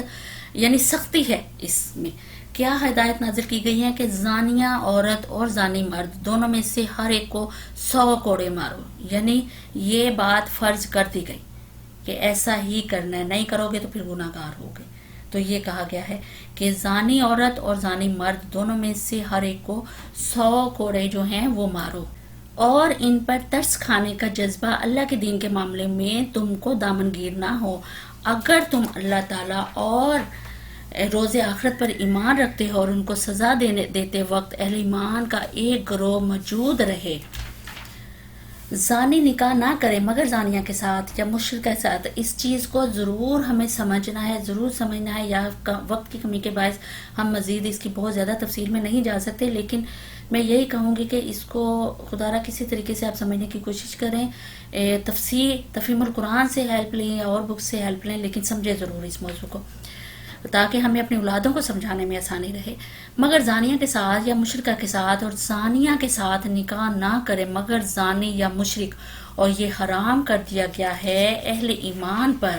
اور جو لوگ پاک دامن عورتوں پر تہمت لگائیں پھر 4 گواہ لے کر نہ آئیں، ان کو 80 کوڑے مارو اور ان کی شہادت کبھی قبول نہ کرو، اور وہ خود ہی بھی فاسق ہیں، سوائے ان لوگوں کے جو اس کی حرکت کے بعد تائب ہو جائیں، یعنی کہ توبہ استغفار جو ہے وہ کر لیں۔ اب یہاں پہ ایک دوسرا موضوع جو ہے وہ شروع کیا گیا ہے کہ دامن عورتوں، جو پاک دامن عورتیں ہیں ان پہ تہمت نہ لگاؤ، کہ تہمت جو ہے وہ بھی ایک اور جو ہے تب تک یعنی نہ لگاؤ، پھر 4 گواہ نہ لے آؤ۔ اگر تہمت لگا رہے ہو تم تو 4 گواہ بھی لاؤ، اور ان کو 80 کوڑے مارو اگر ان کی شہادت کبھی جو ہے قبول نہ کرے۔ تو اس طرح کی یہ اللہ تعالیٰ یہاں فرما رہے ہیں، یعنی اگر کسی سے یہ گناہ ہو جاتے ہیں تو پھر توبہ استغفار کر کے وہ واپس پلٹ آتے ہیں تو پھر اللہ تعالیٰ جو ہے وہ معاف کر دیتا ہے، اور اصلاح کر لیں کہ اللہ ضرور ان کے حق میں غفور الرحیم ہے، یعنی ان کو اپنی اصلاح پھر جو ہے وہ کرنی ہے اس لحاظ سے۔ تو یہ اللہ تعالیٰ جو ہے فرما رہے ہیں، اور جو لوگ اپنی بیویوں پر الزام لگائیں اور ان کے پاس اپنے سوا دوسرا کوئی گواہ نہ ہو، تو ان میں سے ایک شخص کی شہادت یہ ہے کہ وہ 4 مرتبہ اللہ کی قسم کھا کر گواہی، یعنی اگر وہ الزام لگانے کی صورت میں، تہمت لگانے کی صورت میں گواہی جو ہے وہ لانی ضروری ہے کہ گواہ لے کے آؤ بھائی، پھر بات مانی جائے گی، کہ وہ اپنے الزام میں سچا ہے، اور 5ویں بار کہے کہ اس پر اللہ کی لعنت ہو اگر وہ اپنے الزام میں جھوٹا ہو۔ اور عورت سے سزا اس طرح ٹل سکتی ہے کہ وہ 4 مرتبہ اللہ کی قسم کھا کر شہادت دے کہ یہ شخص اپنے الزام میں جھوٹا ہے، اور 5ویں مرتبہ کہے کہ اس بندی پر اللہ کا غضب ٹوٹے اگر وہ اپنے الزام میں سچا ہو۔ تم لوگوں پر اللہ کا فضل اور اس کا رحم نہ ہوتا، اور یہ بات نہ ہوتی کہ اللہ بڑا التفات فرمانے والا ہے اور حکیم ہے، تو بیویوں پر الزام کا معاملہ تمہیں بڑی پیچیدگی میں ڈال دیتا۔ یعنی کہ اللہ کا یہ خاص کرم ہے تمہارے اوپر کہ اللہ نے وہ محبت اس طریقے سے ڈالی ہوئی ہوتی ہے اور اس طرح سے وہ کیا ہوتا ہے۔ لیکن اگر الزام لگاتے ہو تو پھر گواہ لاؤ، شہادت کے طور پہ کسی کو لاؤ، اگر نہیں ہے تو پھر تمہیں قسمیں کھانی ہوں گی، اور 5ویں قسم تمہیں یہ کھانی ہوگی کہ اللہ کی لعنت مجھ پر ہو۔ تو اس طرح سے اللہ تعالیٰ نے کہا ہے کہ یہ فیصلہ ہوگا اس بات کا کہ اگر تم کسی کے اوپر الزام لگا رہے ہو یا کسی کے اوپر جو ہے وہ تہمت لگا رہے ہو، جو لوگ یہ بہتان گھڑ لائے ہیں وہ تمہارے ہی اندر کا ایک ٹولہ ہے۔ اب یہاں کس طرف اشارہ ہے؟ اشارہ ہے حضرت عائشہ کے اوپر جو الزام لگایا گیا تھا اس چیز کی طرف یہاں پہ اشارہ ہے۔ اس واقعے سے بھی آپ لوگ خوب واقف ہوں گے، اور پھر یہ سورت جو ہے یہ اسی واقعے کی وجہ سے نازل ہوئی تھی، تو جو بتایا گیا ہے اس میں، اور حضرت عائشہ سے ہی روایت ہے، نقل کی گئی ہے، مختصراً آپ کے سامنے کوشش کرتی ہوں رکھنے کی کہ اس بہتان حضرت عائشہ ہی فرماتی ہیں اپنی زبان سے، جن کو مختلف روایات میں یہ چیز آئی ہے اور مختلف روایات سے پھر اکٹھا کر کے مفسرین نے یہاں پہ بیان کیا ہے۔ فرمایا گیا کہ اس بہتان کی افواہیں کم و بیش 1 مہینے تک شہر میں اڑتی رہیں، نبی پاک صلی اللہ علیہ وسلم سخت اذیت میں مبتلا تھے، میں روتی رہی، میرے والدین انتہائی پریشانی اور رنج و غم میں مبتلا ہوئے۔ آخرکار ایک روز حضور پاک صلی اللہ علیہ وسلم تشریف اور میرے پاس بیٹھے۔ اس پوری مدت میں آپ صلی اللہ علیہ وسلم کبھی میرے پاس نہ بیٹھے تھے۔ حضرت ابو بکر اور ان کی جو حضرت عائشہ کی والدہ ہیں انہوں نے محسوس کیا کہ آج کوئی فیصلہ کن بات جو ہے وہ ہونے والی ہے، اس لیے وہ دونوں بھی آ کے بیٹھ گئے۔ حضرت پاک صلی اللہ علیہ وسلم نے حضرت عائشہ سے کہا کہ اگر تو یہ خبریں افواہ ہیں اور اگر تو تم بے گناہ ہو تو پھر امید کرو کہ اللہ تمہاری جو ہے برات کر دے گا، اگر واقعی تم گناہ گار ہو تو پھر اللہ تعالیٰ سے توبہ کرو اور معافی مانگ لو۔ تو یہ بات سن کر حضرت عائشہ کہتی ہیں کہ میرے جو آنسو ہیں وہ خشک ہو گئے، یعنی کہ وہ رو کے اس طرح سے کہ یہ کیا بات کہہ دی ہے۔ تو میں نے اپنے والد سے کہا کہ آپ رسول پاک صلی اللہ علیہ وسلم کی بات کا جواب دے دیں۔ انہوں نے فرمایا کہ میری سمجھ میں تو کچھ نہیں آ رہا۔ تو پھر یہی جواب جو ہے ان کی والدہ نے بھی کہا۔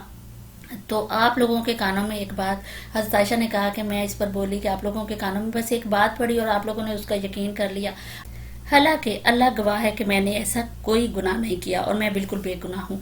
تو اس کے اوپر پھر انہوں نے کہا کہ یعنی بہت زیادہ وہ افسردہ بھی تھی، غمگین بھی تھی، اور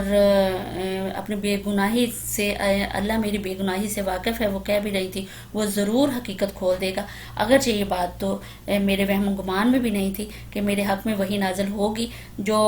قیامت تک پڑھی جائے گی۔ میں اپنی ہستی کو اس سے کمتر سمجھتی تھی کہ اللہ خود میری طرف سے بولے، مگر میرا یہ گمان تھا کہ رسول پاک صلی اللہ علیہ وسلم جو ہیں وہ کوئی خواب دیکھیں گے جس پر اللہ تعالیٰ میری برات جو ہے وہ ضرور ظاہر کر دیں گے۔ اتنے میں وہ کہتی ہیں کہ یک حضور پاک صلی اللہ علیہ وسلم کو کیفیت طاری ہو گئی، اور جو وہی نازل ہوتے وقت ہوا کرتی تھی، حتیٰ کہ سخت سردی کا موسم تھا اور اس زمانے میں موتیوں کی طرح پھر آپ صلی اللہ علیہ وسلم کے چہرے سے پسینہ جو ہے وہ قطرے ٹپک رہے تھے پسینے کے، تو ہم سب خاموش بیٹھے تھے، یعنی کہ وہ بھی اور ان کے والدین بھی۔ تو میں بالکل بے خوف تھی، مگر میرے والدین کا حال یہ تھا کہ مثلا وہ اتنے زیادہ خوف زدہ اور ڈر رہے تھے کہ دیکھیں اللہ کی کیا حقیقت جو ہے وہ کھولتے اللہ۔ جب وہ ظاہر ہے ماں باپ تھے، ماں باپ کو تو خوف ہوتا ہی ہے نا اپنی اولاد کے بارے میں، تو وہ کہہ رہے ہیں کہ وہ ڈر رہے تھے۔ حضرت عائشہ کہتی میں تو بالکل بے خوف تھی کیونکہ مجھے تو پتا تھا کہ میں نے تو کوئی ایسا گناہ کیا ہی نہیں ہے۔ بہرحال جب وہ کیفیت دور ہوئی تو حضور پاک صلی اللہ علیہ وسلم بے حد خوش ہوئے، اور آپ صلی اللہ علیہ وسلم نے ہنستے ہوئے پہلی بات جو فرمائی وہ یہ تھی کہ مبارک ہو عائشہ، اللہ نے تمہاری برات نازل فرما دی۔ اور اس کے بعد حضور پاک صلی اللہ علیہ وسلم نے 10 آیت سنائی جو کہ آیت نمبر 11 سے لے کے 21 تک ہیں۔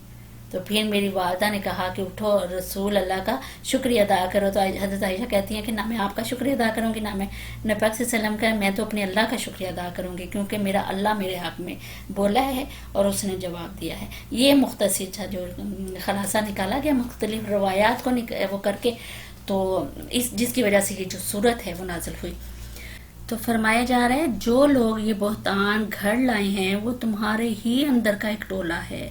اس واقعے کو اپنے حق میں شر نہ سمجھو بلکہ یہ بھی تمہارے لیے خیر ہی ہے۔ جس نے اس پر جتنا حصہ لیا اس نے اتنا ہی گناہ سمیٹا، اور جس شخص نے اس کی ذمہ داری کا بڑا حق اپنے سر لیا اس کے لیے تو عذاب عظیم ہے۔ جس وقت تم لوگوں نے اسے سنا تھا اس وقت کیوں نہ مومن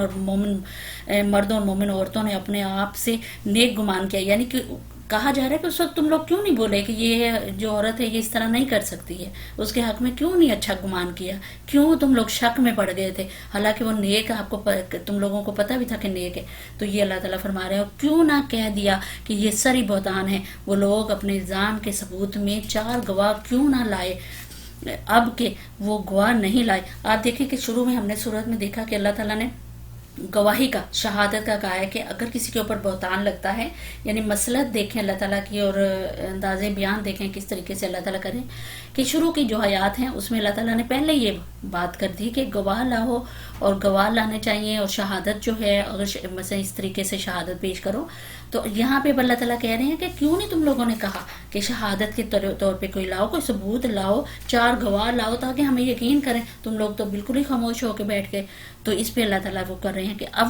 کہ وہ گواہ نہیں لائے ہیں، اللہ کے نزدیک وہی جھوٹے ہیں۔ اگر تم لوگوں پر دنیا اور آخرت میں اللہ کا فضل اور رحم و کرم نہ ہوتا تو جن باتوں پر تم پڑ گئے تھے ان کے پاداش میں بڑا عذاب تمہیں آ لیتا، یعنی کہ تم لوگ بھی پڑ گئے تھے اس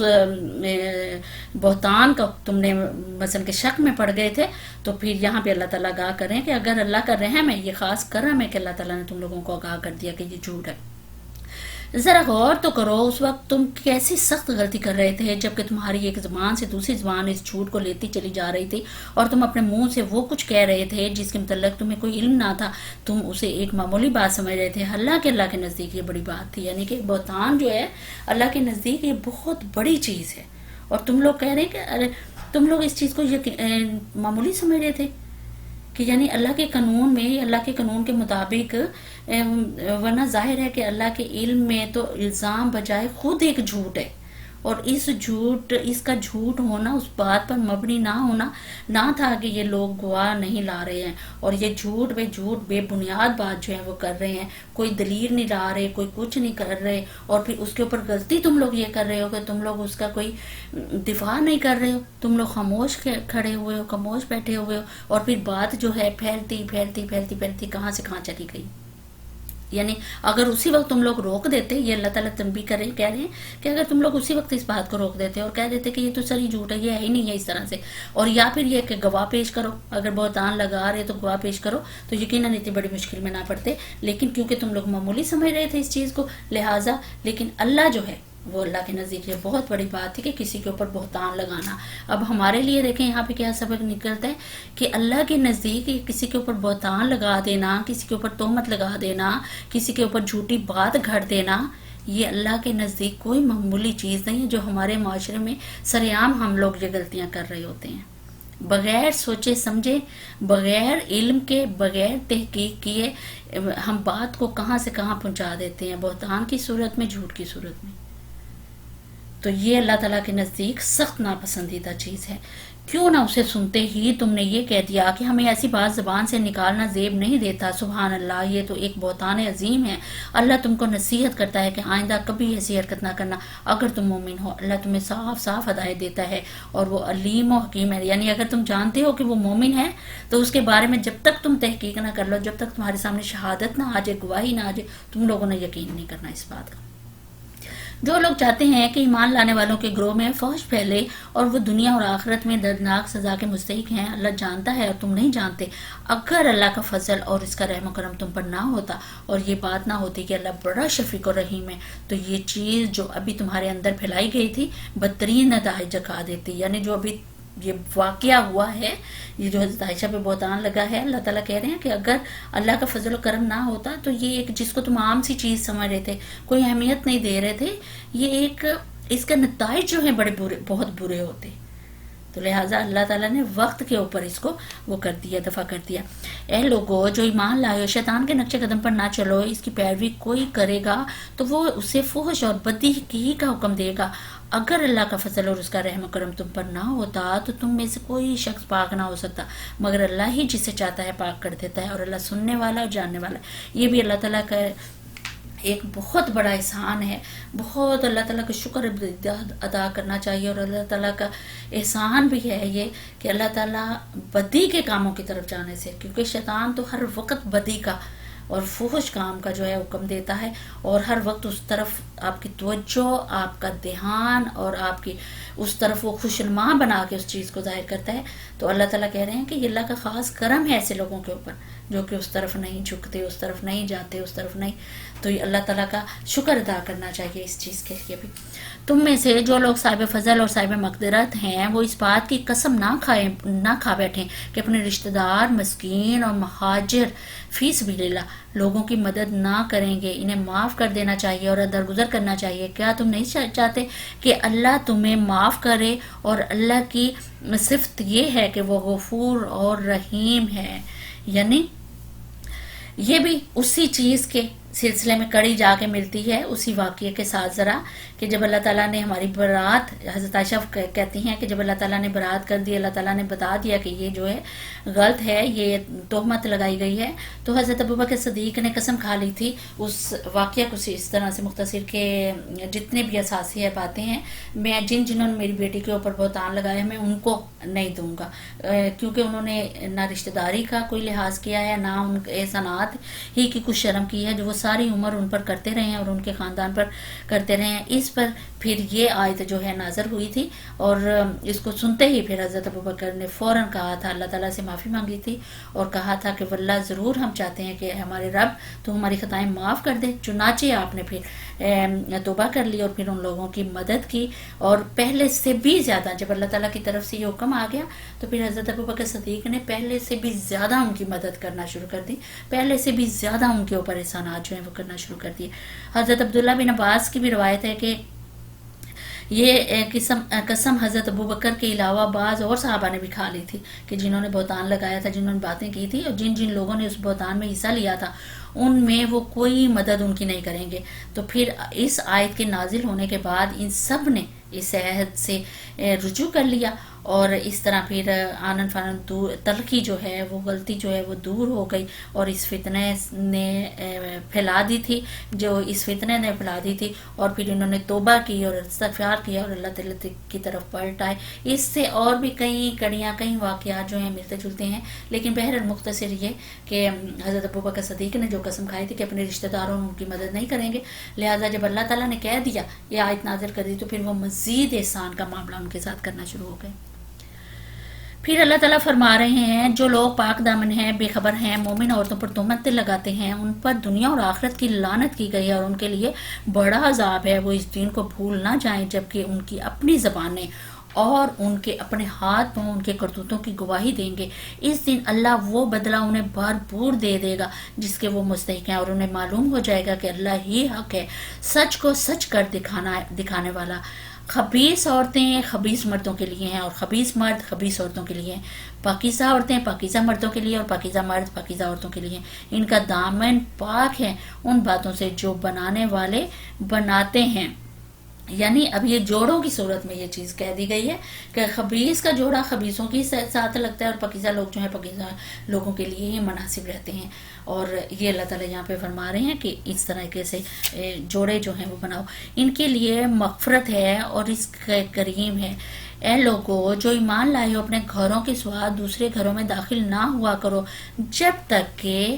گھر والوں کی رضا نہ لے لو اور گھر والوں کو پر سلام نہ بھیج دو، یہ طریقہ تمہارے لیے بہتر ہے۔ توقع ہے کہ تم اس کا خیال رکھو گے۔ پھر اگر وہاں کسی کو نہ پاؤ تو داخل نہ ہو جب تک کہ تم کو اجازت نہ دی جائے۔ اب یہاں پہ گھروں میں داخل ہونے کے لیے اجازت طلب کرنے کا کہا گیا ہے کہ اجازت لے لیا کرو جب تم کسی کے گھر جاؤ، کیونکہ دور جاہلیت میں عرب جو لوگ تھے وہ ہر ایک کے گھر بے تکلف چلے جایا کرتے تھے ایک دوسرے کے گھر میں، اور بعض اوقات گھر والوں کی جو عورتیں تھیں وہ اس طرح سے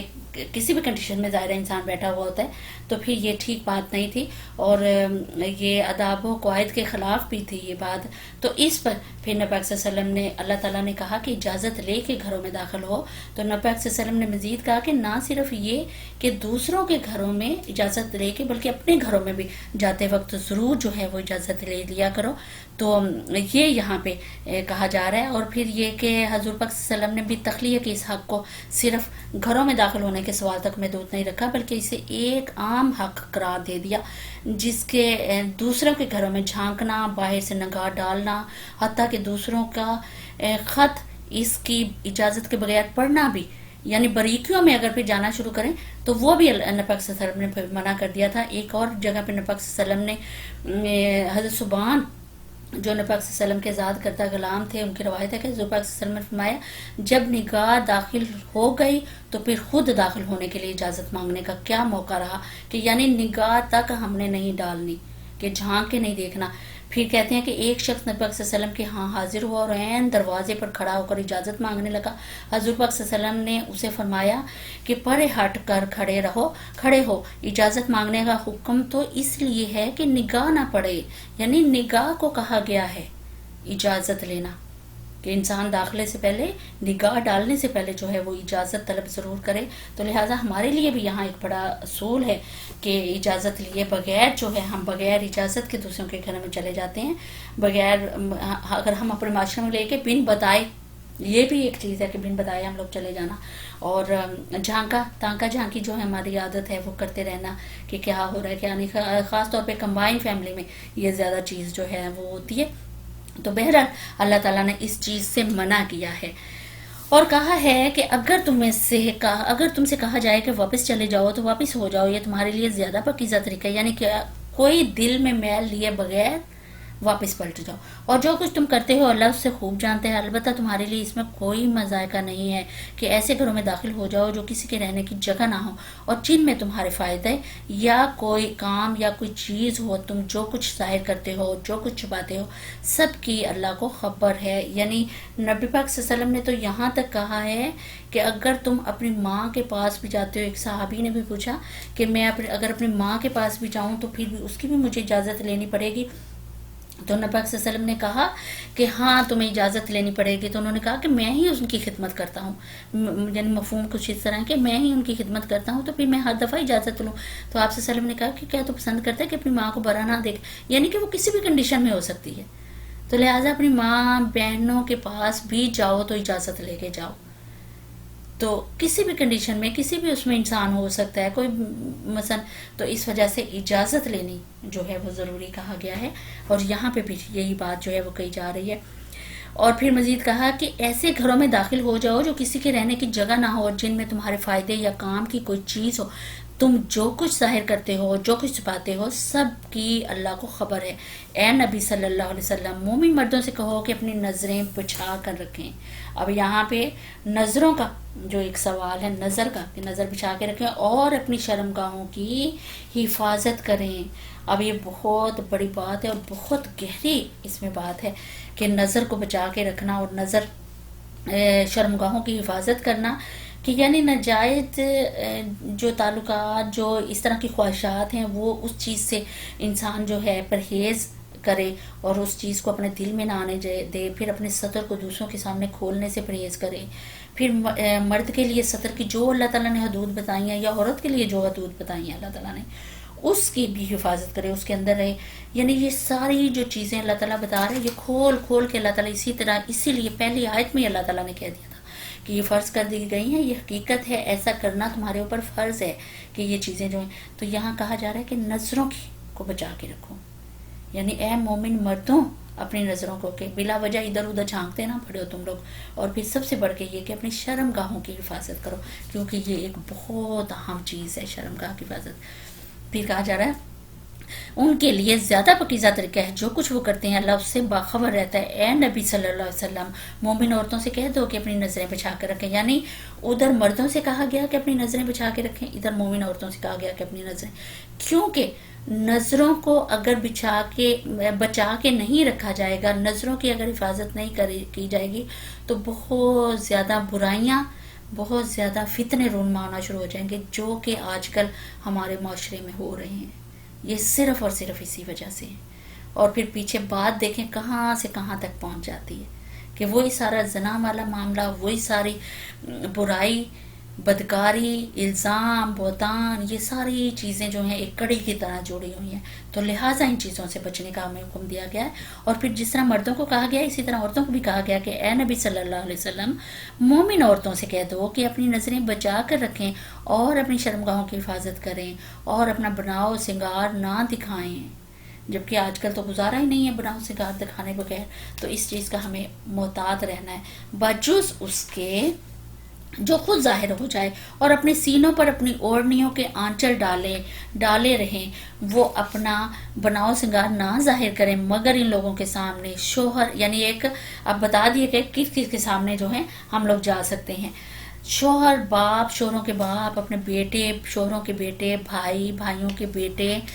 بہنوں کے بیٹے، اپنے میل جول کی عورتیں، اپنے مملوک، وہ زیر دست مرد جو کسی اور قسم کی غرض نہ رکھتے ہوں، اور وہ بچے جو عورتوں کی پوشیدہ باتوں سے اب بھی واقف نہ ہوئے ہوں، اور اپنے پاؤں زمین پر مارتی ہوئی نہ چلا کریں کہ اپنی جو زینت انہوں نے چھپا رکھی ہے اس کا لوگوں کو علم ہو جائے۔ یعنی کتنی سخت آیات یہاں پہ آئی ہیں کہ ان لوگوں کے سامنے تم لوگ جا سکتے ہو، ان کے سامنے بھی سطر کو چھپانا تو ضروری ہے، لیکن ان کے سامنے اپنی زینت تم لوگ ظاہر کر سکتے ہو، ان کے علاوہ کسی اور کے سامنے نہیں۔ تو بڑی سخت آیات ہیں، بڑی سختی سے اللہ تعالیٰ نے منع کیا ہے یہاں پہ۔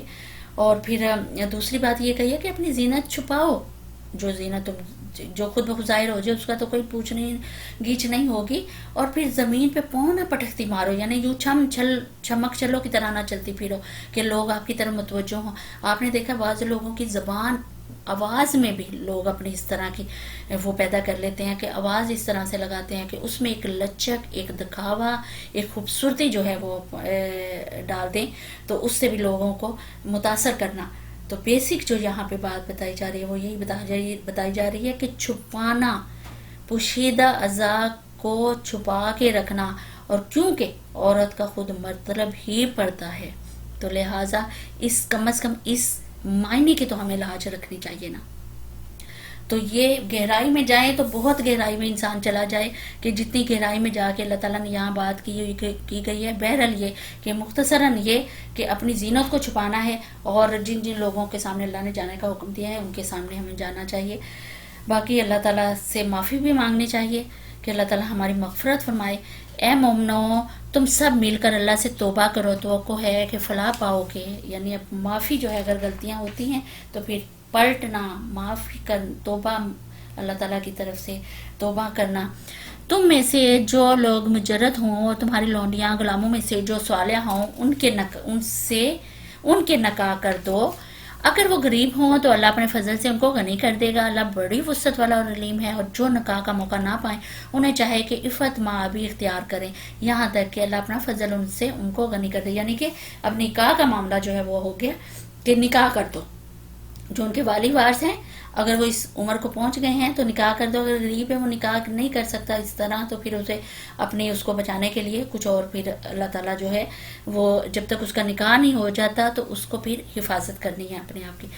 اور تمہارے مملوکوں میں سے جو مکاتب کی درخواست کریں ان سے مکاتب کر لو. یعنی کہ لکھائی پڑھائی لکھت پڑھ کے کام وہ کر لو. اگر تمہیں معلوم ہو کہ ان کے اندر بھلائی ہے اور ان کو اس مال میں سے دو جو اللہ نے تمہیں دیا ہے.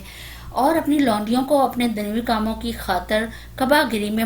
پر مجبور نہ کرو جبکہ وہ خود پاک دامن رہنا چاہتی ہیں. یعنی ان کو اس طرح کے مجبور نہ کرو لونڈیوں کو کہ وہ خود تو پاک دامن رہنا چاہتی ہیں لیکن تم ان کو مجبور کر دو ان کی مرضی سے بدکاری کرنے کے یعنی بدکاری کرنے کی طرف ان کو مائل کرو اور جرم کرنے کی طرف ان کو مائل کرو جبکہ وہ پاکیزہ رہنا چاہتی ہیں پاک دامن رہنا چاہتی ہیں. تو یہ منع کیا گیا ہے اسلام میں کہ ان لوڈنیوں کو جو تمہاری ملک میں ہیں ان کو بھی مجبور نہ کرو. اور جو کوئی ان کو مجبور کرے تو اس جبر کے بعد اللہ ان کے لیے غفور الرحیم ہے. ہم نے تو صاف صاف ہدایت دینے والی یہ آیات تمہارے پاس بھیج دی ہیں اور ان قوموں کی عبرتناک مثالیں بھی ہم تمہارے سامنے پیش کر رہے ہیں جو تم سے پہلے ہو گزری ہیں اور وہ نصیحتیں ہم نے کر دی ہیں جو ڈرنے والوں کے لیے ہوتی ہیں. یعنی اللہ کا کہنے کا مطلب یہ کہ سارا کچھ ہم نے کھول کھول کے بیان کر دیا ہے جو کچھ بھی ہے تو لہٰذا اب یہ تمہارے اوپر ہے کہ تم نصیحت پکڑو اور اس کے مطابق چلو. اللہ آسمان اور زمین کا نور ہے. کائنات میں اس کی نور کی مثال ایسی ہے جیسے ایک تاک میں چراغ رکھا ہوا ہو. چراغ ایک فانوس میں ہو. فانوس کا حال یہ ہے کہ جیسے موتی کی طرح چمکتا ہوا تارا اور وہ چراغ زیتون کے ایک ایسے مبارک درخت کے تیل سے روشن کیا جاتا ہو جو نہ شرقی ہو نہ غربی ہو جس کا تیل آپ ہی آپ بھڑک پڑتا ہو چاہے آگ اس کو نہ لگے. اسی طرح روشنی پر روشنی بڑھنے کے تمام اسباب جمع ہو گئے ہیں. اللہ اپنے نور کی طرف جس کی چاہتا ہے رہنمائی فرماتا ہے. یعنی کہ اللہ تو وہ نور ہے. بڑھتے آؤ چلے آؤ لپکو اللہ کی طرف. یہ تو ایک نور ہے ایسا نور جو کہ بہت مبارک اور اس درخت سے تیل سے جو ہے وہ چل رہا ہے. تو یہ اللہ تعالیٰ کہہ رہے ہیں کہ اس کائنات میں وہی ایک اصل ہے اور باقی یہاں تاریکی اور ظلمت کے سوا اور کچھ نہیں ہے. دوسری روشنی دینے والی چیزیں بھی اس کی بخشی ہوئی ہیں اور روشنی جو چیز میں روشنی ہے جیسے سورج ہے چاند ہے ستارے ہیں یا جس چیز میں روشنی ہے تو دیکھیں یہ روشنیاں اسی نے بخشی ہوئی ہیں ورنہ ان کے پاس اپنا کچھ بھی نہیں ہے. یہ روشن خود روشن نہیں ہو سکتے. ان کے پاس اتنا اختیار نہیں ہے کہ خود روشن ہو سکے یہ چیزیں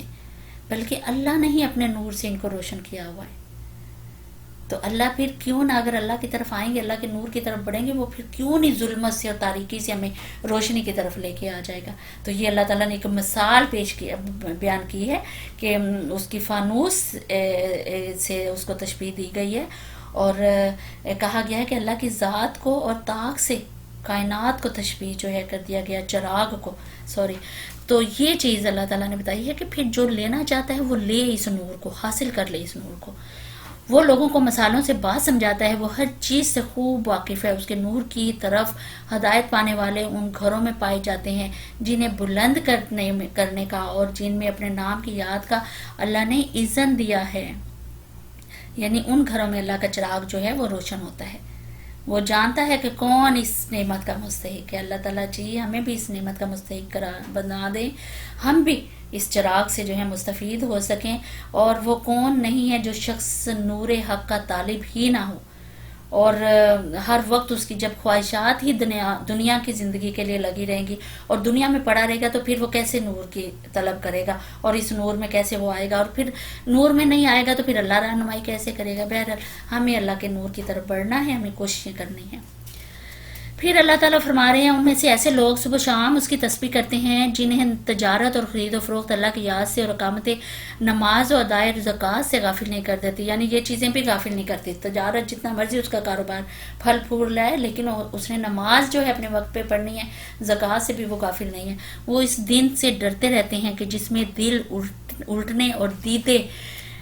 پھترا جانے کی نوبت آ جائے گی، اور وہ یہ سب کچھ اس لیے کرتے ہیں تاکہ اللہ ان کے بہترین اعمال کی جوز ان کو دے اور مزید اپنے فضل سے نواز دے۔ اللہ جسے چاہتا ہے بے حساب دیتا ہے۔ اس کے برعکس جنہوں نے کفر کیا ان کے اعمال کی مثال ایسی ہے جیسے دشت بے آب میں سیراب، کہ پیاسا اس کو پانی سمجھتا ہے، یعنی سیراب کیا چیز ہے کہ پیاسا دور سے وہ لگتا ہے کہ جیسے پانی ہے، اور جب قریب جاتا ہے تو وہ پانی نہیں ہوتا سمجھتے ہیں، مگر جب وہ وہاں پہنچتا ہے تو کچھ نہیں ہوتا۔ آپ نے دیکھا ہوگا جب ہم روڈز پہ بھی جا رہے ہوتے ہیں، دور سے ہمیں ایسے لگ رہا ہوتا ہے کہ جیسے روڈ گیلی ہے، لیکن جب قریب آتے ہیں تو وہ خشک ہوتی ہے۔ تو یہ مثال جو ہے کفر کی مثال ایسی ہے کہ دور سے اس طرح سمجھتا ہے اس کو کہ جیسے بڑا کچھ چمکنے والی چیز ہے، بڑی میرے فائدے کی چیز ہے، لیکن جب قریب جاتا ہے تو کچھ بھی نہیں ہوتا، بلکہ وہاں اس نے اللہ کو موجود پایا جس نے اس کو پورا حساب چکا دیا۔ اللہ کو حساب لیتے دیر نہیں لگتی۔ یا پھر اس کی مثال ایسی ہے جیسے گہرے سمندر میں اندھیرا کہ اوپر ایک موج چھائی ہوئی ہے، اس پر ایک اور موج، اور اس کے اوپر بادل تاریکی پر تاریکی مسلط ہیں، آدمی اپنا ہاتھ نکالے تو اسے بھی نہ دیکھنے، یعنی اتنی تاریکی اس ظلمت میں، اس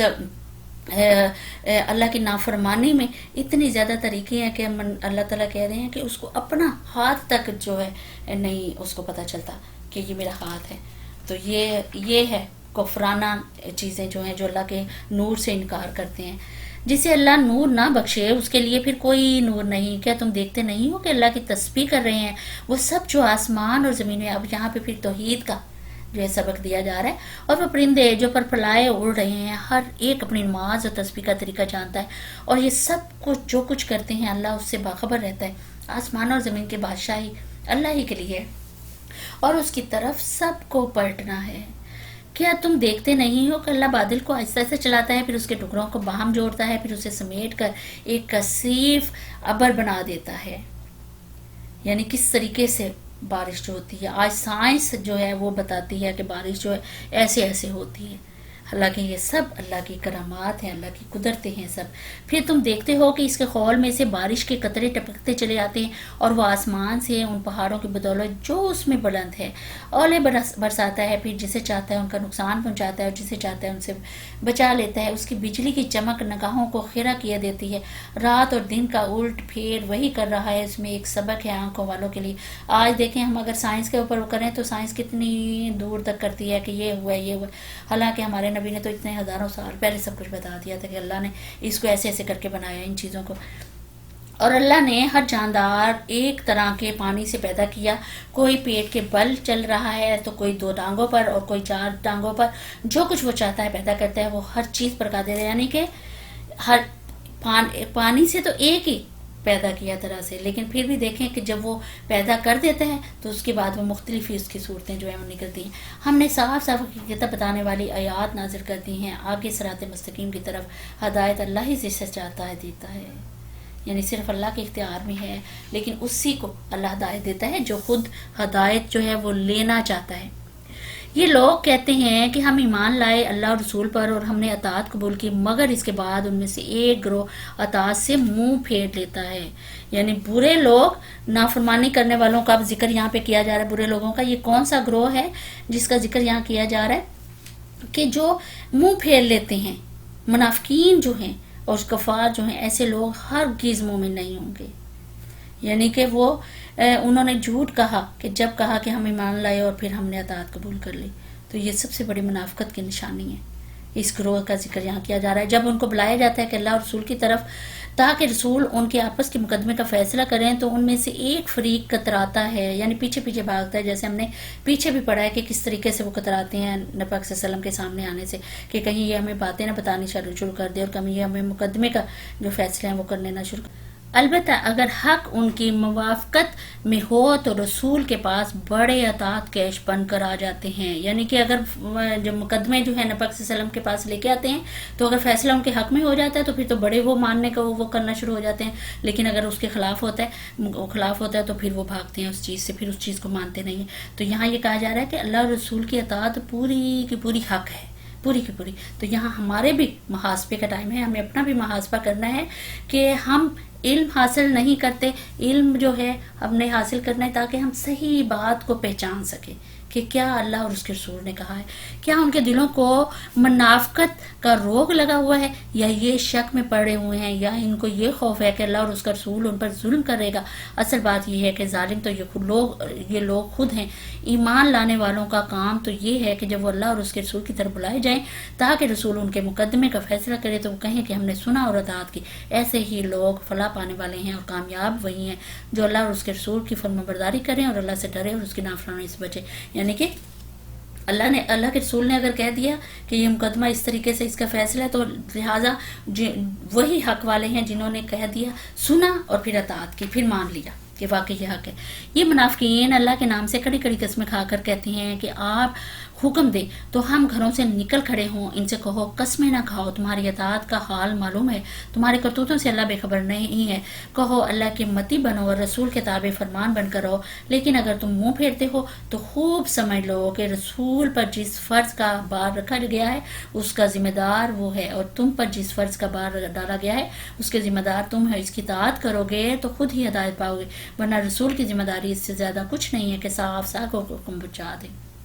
یعنی ان کا کام ہے معروف کا حکم دینا ہے، صرف صاف صاف پہنچا دینی ہے تمہارے تک۔ اب تمہارا یہ ہے، تمہارے اوپر ہے تم حکم مانو یا نہ، اپنی کس طریقے سے تم اپنے اس ذمہ داری کو نبھاتے ہو۔ تمہاری ذمہ داری ہے کہ ان کا کہنا ماننا، ان کا حکم ماننا۔ اللہ نے وعدہ فرمایا ہے کہ تم میں سے ان لوگوں کے ساتھ جو ایمان لائے ہیں نیک عمل کریں کہ وہ ان کو اسی طرح زمین میں خلیفہ بنائے گا جس طرح ان سے پہلے گزرے ہوئے لوگوں کو بنا چکا ہے۔ ان کے لیے ان کے اس دین کو مضبوط بنیادوں پر قائم کر دے گا جسے اللہ تعالیٰ نے ان کے حق میں پسند کیا ہے، اور ان کی موجودہ حالت خوف کو امن سے بدل دے گا۔ بس وہ میری بندگی کریں اور میرے ساتھ کسی کو شریک نہ کریں، اور جو اس کے بعد کفر کرے تو ایسے لوگ فاسق ہیں۔ یعنی کہ قریب ہی ہے کہ تم لوگ کو اقتدار بخشے گا اللہ تعالیٰ، جس طریقے سے پہلی قوموں کو اللہ تعالیٰ نے وعدہ کیا تھا کہ تم ہی غالب رہو گے، تم کو ہی اقتدار ملے گا، بس ذرا صبر سے کام لو اور جلدی نہ مچاؤ۔ تو اسی طریقے سے تم لوگ بھی جلدی نہ کرو، تم لوگوں کو ہی اقتدار جو ہے وہ نصیب ہوگا، نصرت تمہارے ہی حصے میں آئے گی۔ آگے اللہ تعالیٰ فرما رہے ہیں نماز قائم کرو، زکوٰۃ دو اور رسول کی اطاعت کرو، امید ہے کہ تم پر رحم کیا جائے گا۔ جو لوگ کفر کر رہے ہیں ان کے متعلق اس غلط فہمی میں نہ رہو کہ وہ زمین میں اللہ کو عاجز کر دیں گے، ان کا ٹھکانہ دوزخ ہے اور وہ بڑا ہی برا ٹھکانہ ہے۔ اے لوگو جو ایمان لائے ہو، اور لازم ہے کہ تمہارے مملوک اور تمہارے وہ بچے جو بھی عقل کی حد کو نہیں پہنچے 3 اوقات میں اجازت لے کر تمہارے پاس آیا کریں۔ یعنی اب یہ اوقات جو ہیں تقسیم کیے گئے ہیں کہ جو ملازم ہے تمہارے پاس، ٹھیک ہے، جو تمہارے پاس رہتے ہیں، یعنی کہ تمہاری لونڈیاں، تمہارے غلام وغیرہ، اور بھی کہا جا رہا ہے کہ تمہارے وہ بچے جو بھی عقل نہیں رکھتے ہیں ابھی اس حد تک، تو ان کو کہنا، ان کے لیے بھی مخصوص ٹائم ہے کہ اس ٹائم پہ وہ آیا کریں، صبح یعنی اجازت لے کے آیا کریں، صبح کی نماز سے پہلے اور دوپہر کو جبکہ تم کپڑے اتار کر رکھ دیتے ہو، اور عشاء کی نماز کے بعد۔ یعنی یہ 3 وقت ایسے ہیں کہ ان کو بھی اجازت تم سے لے کے آنی پڑے گی۔ یہ 3 وقت تمہارے لیے پردے کے وقت ہیں، ان کے بعد وہ بلا اجازت آئیں تو نہ تم پر کوئی گناہ ہے اور نہ ان پر، تمہیں ایک دوسرے کے پاس بار بار آنا ہی ہوتا ہے۔ اس طرح اللہ تمہارے لیے اپنے ارشادات کی توضیح کرتا ہے۔ یعنی اس میں بھی اللہ تعالیٰ کی بڑی حکمتیں چھپی ہوئی ہیں، بڑے اللہ تعالیٰ کے پیغامات ہیں، تو لیکن ہم لوگ غافل ہیں ان چیزوں سے، ہم لوگ پرواہ نہیں کرتے ان چیزوں کی۔ اور وہ علیم و حکیم ہے، اور جب تمہارے بچے عقل کی حد تک پہنچ جائیں تو چاہے کہ اس طرح اجازت لے کر آیا کریں جس طرح ان کے بڑے اجازت لیتے رہے ہیں، اس طرح اللہ اپنی یاد تمہارے سامنے کھولتا ہے، اور وہ علیم اور حکیم ہے۔ پھر آگے اللہ تعالیٰ فرما رہے ہیں جو عورتیں جوانی سے گزر بیٹھی ہوں، نکاح کی امیدوار نہ ہوں، اور اگر اپنی چادریں اتار کر رکھ دیں تو ان پر کوئی گناہ نہیں ہے۔ یعنی کہ کوئی اس طرح کی ان میں اب کشش نہ رہی ہو، کوئی اس طرح کی اب ان میں نہ کہ نکاح کی ان کو خود بھی امید نہیں ہے اور وہ جوانی کی حد سے گزر گئی ہیں، تو ان کو یہ اجازت دی گئی ہے کہ یہ چادریں اتار کے، بے شک وہ اپنے دوپٹے اتار کے رکھ سکتی ہیں، تو ان پر کوئی گناہ نہیں، بشرطے کہ زینت کی نمائش کرنے والے نہ ہوں، یعنی سادہ اس طرح کی ہوں، حیادار ہوں، تاکہ وہ اپنی حیاداری ہی برتیں تو ان کے حق میں اچھا ہے، اور اللہ سب کچھ سنتا اور جانتا ہے۔ کوئی حرج نہیں اگر کوئی اندھا یا لنگڑا یا مریض کسی کے گھر سے کھا لے، اور نہ تمہارے اوپر اس میں کوئی مذائقہ ہے کہ اپنے گھروں سے کھاؤ یا اپنے باپ دادا کے گھروں سے یا اپنی ماں نانی کے گھروں سے یا اپنے بھائیوں کے گھروں سے، یعنی ان گھر میں اب اجازت کس چیز کی؟ اب کھانے کی اجازت، کہ کوئی چیز لینے کی اجازت، ہم بغیر اجازت ان لوگوں کے گھروں سے ہم لے سکتے ہیں، کوئی ہمارے اوپر چوری نہیں، کوئی پوچھ گچھ نہیں، یعنی اجازت ان کی نہیں بھی لیں گے تو ہم لوگ سے اللہ تعالیٰ کوئی پوچھ گچھ نہیں کریں گے۔ کن کن گھروں کا کہا گیا ہے کہ کوئی مذائقہ نہیں ہے ان گھروں سے کھا لو، کہ اپنے باپ دادا کے گھروں سے، اپنی ماں نانی کے گھروں سے، یا اپنے بھائیوں کے گھروں سے، یا اپنی بہنوں کے گھروں سے، یا اپنے چچاؤں کے گھروں سے، یا اپنے پھوپھیوں کے گھروں سے، یا اپنے ماموں کے گھروں سے، یا اپنے خالاؤں کے گھروں سے، یا ان گھروں سے جن کی کنجیاں تمہارے سپرد کی گئی ہوں، یا اپنے دوستوں کے گھروں سے۔ اس میں بھی کوئی حرج نہیں ہے کہ تم لوگ مل کر کھاؤ یا الگ الگ کھاؤ۔ البتہ جب گھروں میں داخل ہوا کرو تو اپنے لوگوں کو سلام کیا کرو۔ دعائے خیر اللہ کی طرف سے مقرر فرمائی ہوئی ہے، بڑی ببرکت اور پاکیزہ ہے۔ اسی طرح اللہ تعالیٰ تمہارے سامنے یاد بیان کرتا ہے، توقع ہے کہ تم سمجھ بوجھ سے کام لو۔ یعنی دعائے خیر، سلام کو دعائے خیر، اللہ تعالیٰ نے کہا کہ سلام ایک بہت بڑی چیز ہے جس میں خیر ہی خیر چھپی ہوئی ہے، لہٰذا اگر تم خالی گھر میں بھی داخل ہو رہے ہو تو سلام کو جو رواج دو، اور سلامتی کی جو خیر اللہ تعالیٰ نے سلامتی کے اندر سلام میں رکھی ہوئی ہے، اس کو اپناؤ، اور اس کو اپنے گھر والوں کو بھی اس کو بولو کہ یہ رواج، یعنی ان کو بھی سکھاؤ اور ان کو بھی بتاؤ۔ تو یہ کہا جا رہا ہے یہاں پہ اللہ کی طرف سے مقرر ہوئی ہیں بڑی بابرکت اور پاکیزہ ہے۔ اسی طرح اللہ تعالیٰ تمہارے سامنے یاد بیان کرتا ہے، توقع ہے کہ تم سمجھ بوجھ سے کام لوگے۔ مومن تو اصل میں وہی ہے جو اللہ اور اس کے رسول کو دل سے مانے، اور جب کسی اجتماعی کام کے موقع پر رسول کے ساتھ ہوں تو اس سے اجازت لیے بغیر نہ جائیں۔ جو لوگ تم سے اجازت مانگتے ہیں وہی اللہ اور رسول کے ماننے والے ہیں۔ پس جب وہ اپنے کسی کام سے اجازت مانگے تو جسے تم چاہو اجازت دے دیا کرو، اور ایسے لوگوں کے حق میں اللہ سے دعائیں مغفرت کیا کرو، اللہ یقیناً غفور رحیم ہے۔ مسلمانوں، اپنے درمیان رسول کے بلانے کو آپس میں ایک دوسرے کا سا بلانا نہ سمجھ بیٹھو، یعنی کہ جو رسول ہیں تمہارے درمیان میں وہ ان کے ایک الگ مرتبہ ہے، ایک الگ ان کی اہمیت ہے۔ تو رسول کا بلانا یا دعا کرنا بھی ہو سکتا ہے، اور رسول کو پکارنا بھی، یعنی یہ کسی بھی معنی میں لیا جا سکتا ہے۔ یہ کوئی عام آدمی نہیں ہے، بلکہ عام آدمیوں سے ان کی پوزیشن، ان کی اہمیت جو ہے وہ اور طرح کی ہے۔ لہٰذا کوئی بلائے تم کو لبیک نہ کہو، تم لبیک نہ کہو تو تمہیں آزادی ہے، لیکن رسول بلائے اور تم نہ جاؤ یا دل میں ذرا برابر بھی تنگی محسوس کرو تو ایمان کا خطرہ پھر تمہارے لیے ہے۔ لہٰذا ان کو کوئی عام آدمی نہ سمجھو، تو ان کا احترام جو ہے وہ ضروری ہے۔ اللہ ان لوگوں کو خوب جانتا ہے جو تم میں ایسے ہیں کہ ایک دوسرے کی آڑ لیتے ہوئے چپکے سے سٹک جاتے ہیں۔ رسول کے حکم کی خلاف ورزی کرنے والوں کو ڈرنا چاہیے کہ وہ کسی فتنے میں گرفتار نہ ہو جائیں یا ان پر دردناک عذاب نہ آ جائے۔ اب یہاں پہ خبردار کیا جا رہا ہے کہ رسول کی موجودگی میں، پھر اب ہمارے لیے بھی یہی حکم ہے کہ اگر رسول کا نام تو لیا جا رہا ہے تو ہم بڑے غور سے، بڑے توجہ سے آپ صلی اللہ علیہ وسلم کے احکامات کو سنیں کہ آپ صلی اللہ علیہ وسلم ہمارے بارے میں کیا کیا فرما رہے ہیں۔ اور ان کا بھی یہ تھا کہ رسول اگر تمہیں بلاتے ہیں تو ان کی احترام ان کا جو ہے واجب ہے، اور کسی طریقے سے جو ہے وہ ان کے اس سے یعنی کہ ہر طریقے سے رسول کی پکار کے اوپر ان کو آنا ہے۔ خبردار رہو، آسمان و زمین میں جو کچھ اللہ کا ہے، تم جس روش پر بھی ہو اللہ اسے جانتا ہے۔ جس روز لوگ اس کی طرف پلٹیں گے وہ انہیں بتا دے گا کہ وہ کیا کچھ کر کے آئے ہیں۔ وہ ہر چیز کا علم رکھتا ہے، یعنی ہر چیز کا جاننے والا ہے، ہر چیز اس کی قدرت میں ہے۔ تو یہ سورہ نور جس کو ہم نے سمجھنے کی کوشش کی ہے، اور اس میں بڑے احکامات اللہ تعالیٰ کے بتائے گئے ہیں، تو انشاءاللہ تعالیٰ کوشش کریں اور یہ نیت کریں کہ ہم ان احکامات کو ماننے کے انشاءاللہ تعالیٰ مانیں گے، اور جو جو چیز کا حکم دیا گیا ہے اس کو اپنی زندگی میں راسخ کریں گے انشاءاللہ تعالیٰ۔ سورہ فرقان ہے آگے، تو اس کو انشاءاللہ ہم سمجھنے کی کوشش کرتے ہیں۔ سورہ فرقان ترتیب کے لحاظ سے 25 نمبر ہے، اور نزول کے اعتبار سے 42 نمبر ہے۔ فرقان کہتے ہیں حق اور باطل میں فرق کرنے والی۔ قرآن مجید کا ایک نام بھی ہے فرقان، یعنی حق و باطل میں فرق کرنے والی چیز۔ اور ابھی پیچھے ہم نے دیکھا کہ مختلف کچھ مدنی صورتیں آئی ہیں، کچھ مکی صورتیں آئی ہیں، لیکن یہاں پہ ہم دیکھیں گے مسلسل یہ 8 صورتیں مسلسل جو ہیں سورہ فرقان سے لے کے سورہ سجدہ تک مکی صورتیں ہی چلیں گی، جس میں مسلسل توحید کا جو ہے وہ سبق دیا گیا ہے۔ اور پھر ہم نے دیکھا کہ جن صورتوں کو ہجرت سے پہلے اصل میں نزول ہوا، ان میں جو کہ مکی صورتیں ہیں، ان میں زیادہ تر بت پرستی اور شرک کی مذمت جو ہے وہ زیادہ ہوتی ہے۔ اور اس وقت بھی حالات اس طرح کے چلے آ رہے تھے کہ لوگوں کے دلوں میں بتوں کی نفرت کو ڈالنا بہت زیادہ ضروری تھا، تو اس لیے یہاں پہ یعنی کہ اور پھر یہ کہ اہل ایمان کی اخلاقی خوبیوں کا بھی ایک نقشہ اس میں کھینچا گیا ہے ان میں صورتوں میں، کہ اس کی کچھ چھوٹی یعنی جانچ لیں کہ پرکھ لیں ان کا کہ کون کھوٹا ہے اور کون کھرا ہے۔ پھر جہاں تک مدنی صورتوں کا سوال ہے کہ مدنی صورتوں میں اسلامی ریاست جب بن گئی تھی تو وہاں پہ ضرورت تھی کہ لوگوں کو شریعت کی پابندی کرائے اور گناہوں سے بچنے اور اسلام کے مطابق اپنی زندگیاں وہ گزاریں۔ تو مدنی صورتوں میں ان چیزوں یعنی شریعت کے احکامات جو ہیں وہ زیادہ آئے ہیں، جبکہ مکی صورتوں میں بت پرستی، شرک کی مذمت جو ہے وہ زیادہ آئی ہے اور توحید کا جو ہے وہ سبق دیا گیا۔ بسم اللہ الرحمن الرحیم، تبارک الذی نزل الفرقان علی عبدہ،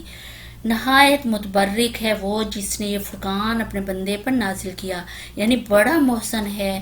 بڑا ہی باخبر ہے جس نے یہ فرقان جو حق باطل میں فرق کرنے والی چیز ہے اپنے بندے پر نازل کی، تاکہ سارے جہان والوں کے لیے نذیر ہو، یعنی خبردار کرنے والا ہو، ہدایت دینے والا ہو۔ اور بتایا گیا کہ جو زمین اور آسمان کی بادشاہی کا مالک ہے، یعنی یہاں پہ اللہ تعالیٰ کی وحدانیت کا ذکر جو ہے وہ آیا ہے، پہلے اللہ تعالیٰ نے کیا ہے کہ اپنی وحدانیت توحید کا ذکر جو ہے وہ کیا جا رہا ہے، جس نے کسی کو بیٹا نہیں بنایا، جس کے ساتھ بادشاہی میں کوئی شریک نہیں ہے، یعنی پوری کی پوری کائنات جو ہے اسی کی ہے، پوری حمد و تعریف اسی کے لیے ہے، اس میں کوئی شریک نہیں ہے، جس نے ہر چیز کو پیدا کیا، پھر اس کی ایک تقدیر وہ مقرر کر دی، یعنی وہ تنہا خالق ہے اور تنہا اس نے سب کچھ بنایا ہے اور پھر ایک تقدیر اس نے مقرر کر دی ہے، یعنی ہر چیز کا ایک پیمانہ جو ہے وہ ٹھیک ٹھیک اس نے بتا دیا ہے۔ اور اللہ تعالیٰ نے ہر چیز کو وجود بخشا ہے، انسان کو رزق، انسان کے سانس کی زندگی، ہر شخص کی زندگی جو ہے دنیاوی زندگی ہر چیز جو ہے اس میں سے گزرنا ہے، تو لہٰذا ایک تقدیر جو ہے اس نے مقرر کر دی ہے جس طریقے سے اس کو گزرنا ہے وہاں سے۔ لوگوں نے اسے چھوڑ کر ایسے معبود بنا لیے جو کسی چیز کو پیدا نہیں کرتے بلکہ خود پیدا کیے جاتے ہیں، جو خود اپنے لیے بھی کسی نفع نقصان کا اختیار نہیں رکھتے، جو نہ مار سکتے ہیں نہ جلا سکتے ہیں، نہ مرے ہوئوں کو کچھ پھر اٹھا سکتے ہیں۔ جن لوگوں نے نبی کی بات ماننے سے انکار کر دیا وہ کہتے ہیں کہ یہ فرقان ایک من گھڑت چیز ہے جسے اس شخص نے اپنے ہی پاس سے گھڑ لیا ہے، یعنی جو یہ کتاب ہے یہ ایک من گھڑ چیز ہے جو اس نے اپنے اوپر، یہ اعتراض کیا کرتے تھے نعوذ باللہ کہ یہ قرآن اس شخص نے اپنے پاس سے گھڑ لیا ہے، لہٰذا یہ کسی کی طرف سے نہیں آیا، اور جو کچھ تمہارے دوسرے لوگوں نے اس کام میں اس کی مدد کی ہے، یعنی اس کو بنانے میں، بڑا ظلم اور سخت جھوٹ ہے جس پر یہ لوگ اتر آئے ہیں۔ کہتے ہیں کہ یہ پرانے لوگوں کی لکھی ہوئی چیزیں ہیں جنہیں یہ شخص نقل کراتا ہے اور ویسے صبح و شام سنائی جاتی ہیں۔ اے محمد صلی اللہ علیہ وسلم ان سے کہو کہ اسے نازل کیا ہے اس نے جو زمین اور آسمان کا بھید جانتا ہے، حقیقت یہ ہے کہ وہ بڑا غفور الرحیم ہے، بڑا رحمان اور رحیم ہے۔ اب یہاں پہ انہوں نے ایک اور اعتراض کیا، کہتے ہیں کہ یہ کیا رسول ہے جو کھانا کھاتا ہے، یعنی یہ بھی ایک کافروں کا بڑا اعتراض تھا اس معاملے میں بھی کہ یہ کیسا رسول ہے اور بازاروں میں چلتا پھرتا ہے، کیوں نہ اس کے پاس کوئی فرشتہ بھیجا گیا جو اس کے ساتھ رہتا اور نہ ماننے والوں کو دمکاتا، یا اور کچھ نہیں تو اس کے لیے کوئی خزانہ ہی اتار دیا جاتا، اس کے پاس کوئی باغ ہی ہوتا جس سے یہ اطمینان کی روزی حاصل کرتا۔ اور ظالم کہتے ہیں تم لوگ تو ایک شہزادہ آدمی کے پیچھے لگے ہو، یعنی کہ نعوذ باللہ تم لوگ تو ایک دیوانے کے پیچھے لگے ہوئے ہو جو یہ سارا کچھ کرتا رہتا ہے۔ یہ صحابہ اکرام کو یہ لوگ کہتے تھے، دیکھو کیسی کیسی عجیب حجتیں یہ لوگ تمہارے آگے پیش کر رہے ہیں، ایسے بہکے ہیں کہ کوئی ٹھکانے کی بات ان کو نہیں سوچتی۔ بڑا بابرکت ہے وہ جو اگر چاہے تو ان کی تجویز کردہ چیزوں سے بھی، یعنی بڑا وسیع ذرائع کا مالک ہے جو غیر محدود قدرتیں رکھنے والا ہے، یہ کہا جا رہا ہے کہ تو ان کی تجویز کردہ چیزوں سے بھی زیادہ بڑھ چڑھ کر تم کو دے سکتا ہے، یعنی کہ تمہیں تو اتنا دے سکتا ہے جتنا انہوں نے کبھی سوچا تک نہیں تھا، کہ اسی کی تو سارے خزانے ہیں۔ یہ ایک نہیں بہت سے باغ جن کے نیچے نہریں بہتی ہوں اور بڑے بڑے محل۔ اصل بات یہ ہے کہ یہ لوگ اس گھڑی کو جھٹلا رہے ہیں، یعنی جو مخصوص گھڑی ہے جو آنے والی ہے، جو قیامت آنے والی ہے، یہ اس کو جھٹلا رہے ہیں، اور جو اس گھڑی کو جھٹلائے اس کے لیے ہم نے بھڑکتی ہوئی آگ مہیا کر رکھی ہے۔ وہ جب دور سے ان کو دیکھیں گے تو یہ اس کی غضب اور جوش کی آواز سن لیں گے، یعنی کہ اس کی جوش کی آواز اس طریقے سے ہوگی کہ مجرم تو وہ چلائیں گے اور آوازیں نکالے گی، جیسے دیکھا ہے کہ کوئی بھوکا شیر یا کتا یا اس طرح کا کوئی جانور چلاتا ہے اپنے شکار کو دیکھ کے، تو اس طرح دوزخ جو ہے، جہنم جو ہے، وہ بھی ان کو دیکھ کے دور سے چلائے گی، اور جب یہ دست پابستہ اس میں ایک، یعنی جب ان کے ہاتھ پاؤں دست پابستہ ان کے ہاتھ پاؤں جوڑ کے باندھ کے اس میں ایک تنگ جگہ ٹھونسے جائیں گے، یعنی اس طریقے سے ٹھونسے جائیں گے جس طرح ایک تنگ سی چیز ہے اور یہ اوپر نیچے ٹھونس دیے جائیں گے، تو اپنی موت کو پکارنے لگیں گے استغفر اللہ۔ اس وقت ان سے کہا جائے کہ آج ایک موت کو نہیں، بہت سی موتوں کو یاد کرو، یعنی یہ چلا اٹھیں گے۔ اس وقت ان کو کہا جائے گا کہ بار بار اپنی موت مانگو، تم لوگوں کو موت ایک دفعہ نہیں، تم کو بار بار موت مانگنی چاہیے۔ جب ان کو باندھ جوڑ کے ان کو پھینکا جائے گا ایسی جگہ پہ، اے محمد صلی اللہ علیہ وسلم ان سے پوچھو یہ انجام اچھا ہے یا وہ ابدی جنت جس کا وعدہ خدا طرز پرہیزگاروں سے کیا گیا ہے، جو ان کے عمل کی جزا اور ان کے سفر کی آخری منزل ہوگی، جس میں ان کی ہر خواہش پوری ہوگی، جس میں وہ ہمیشہ ہمیشہ رہیں گا، جس کا ادا کرنا تمہارے رب کے ذمہ ایک واجب الادا وعدہ ہے، یعنی ایک پکا وعدہ ہے جس کو اس نے ادا کرنا ہے، جس کو اس نے کرنا ہے، پورا کرنا ہے۔ اور وہی دن ہوگا، یعنی وہی قیامت کا دن، جبکہ وہ تمہارا رب ان لوگوں کو بھی گھیر لائے گا اور ان کے ان معبودوں کو بھی بلائے گا جنہیں آج یہ اللہ کو چھوڑ کر پوچھ رہے ہیں۔ پھر وہ ان سے پوچھے گا کیا تم نے، یعنی بتوں سے پوچھے گا، کیا تم نے میرے ان بندوں کو گمراہ کیا تھا یا یہ خود راہ راست سے بھٹک گئے تھے؟ وہ عرض کریں گے، یعنی وہ بت جو ہیں وہ بولیں گے اس دن، وہ بتائیں گے اس دن، کیونکہ اللہ ہر ایک سے پوچھے گا، جن کی انہوں نے پوجا کی ہے انہوں کو بلایا جائے گا۔ پاک ہے آپ کی ذات، ہماری تو یہ بھی مجال نہ تھی کہ آپ کے سوا کسی کو اپنا مولا یعنی معبود جو ہیں وہ بنائیں، مگر آپ نے ان کو اور ان کے باپ دادا کو خوب سامان زندگی دیا، یعنی بڑی نعمتیں عطا کی تھی ان کو، حتیٰ کہ یہ سبق بھول گئے اور شامل زدہ ہو کر رہے۔ یوں جھٹلا دیں گے وہ تمہارے معبود تمہاری ان باتوں کو جو آج تم کہہ رہے ہو، پھر تم نہ اپنی شامت کو ٹال سکو گے نہ کہیں سے مدد پا سکو گے، یعنی عذاب کو تو نہیں ٹل سکے گا کسی صورت میں، وہ تو آ کے رہنا ہے جو کہ اس چیز کو جھٹلائے گا۔ تو دیکھیں کتنی عذابوں کا اللہ تعالیٰ نے ذکر کیا ہے، کتنی باتوں کا، کہ اتنی مہربانیاں ان لوگوں پہ کی۔ آج اگر ہم اپنا جائزہ لینا تو ہمارے اوپر بھی اللہ تعالیٰ کی ہر وقت مہربانیاں ہیں، ہر وقت اللہ تعالیٰ مہربانیاں کرتا رہتا ہے، لیکن ہم ہیں کہ ایسے ہر طرف پڑے ہوئے ہیں کہ ہم اس چیز کی طرف غور ہی نہیں کرتے، توجہ ہی نہیں کرتے کہ اللہ تعالیٰ نے کتنی مہربانیاں ہمارے اوپر کی ہوئی ہیں، کتنی نعمتوں سے ہمیں نوازا ہوا ہے۔ اگر اپنے ایک جسم کو دیکھیں کہ اللہ تعالیٰ نے بے تحاشا ہمیں نعمتیں دی ہوئی ہیں، اپنے جسم کو دیکھیں کہ ہاتھ، پاؤں، آنکھیں، سننے کی صلاحیت، دیکھنے کی صلاحیت، بولنے کی صلاحیت، کس طریقے ایک اگر جسم تھوڑی سی تکلیف ہوتی ہے جسم کے کسی ایک حصے کو تو کس طریقے سے پورا جسم تڑپ اٹھتا ہے، اس وقت اہمیت کا احساس ہوتا ہے کہ کتنی بڑی نعمت ہے یہ چیز جو ہے، صحت کتنی بڑی نعمت ہے۔ تو لہٰذا اللہ تعالیٰ کا ہر وقت ہمیں شکر ادا کرتا جانا چاہیے۔ آگے جو ہے وہ محمد صلی اللہ علیہ وسلم کو تسلی دی گئی ہے کہ تم فکر نہ کرو، جو پہلے نبی تھے وہ بھی کھاتے پیتے، جو یہ اعتراضات کر رہے ہیں وہ بھی کھانے والے تھے، لیکن ان کو بھی صبر کی تلقین کی گئی تھی، اب آپ کو بھی صبر کی تلقین کی جا رہی ہے۔ تو یہ آخری آیات ہے جس کا ہم مطالعہ اب ہم دیکھ رہے ہیں سورہ فرقان کی،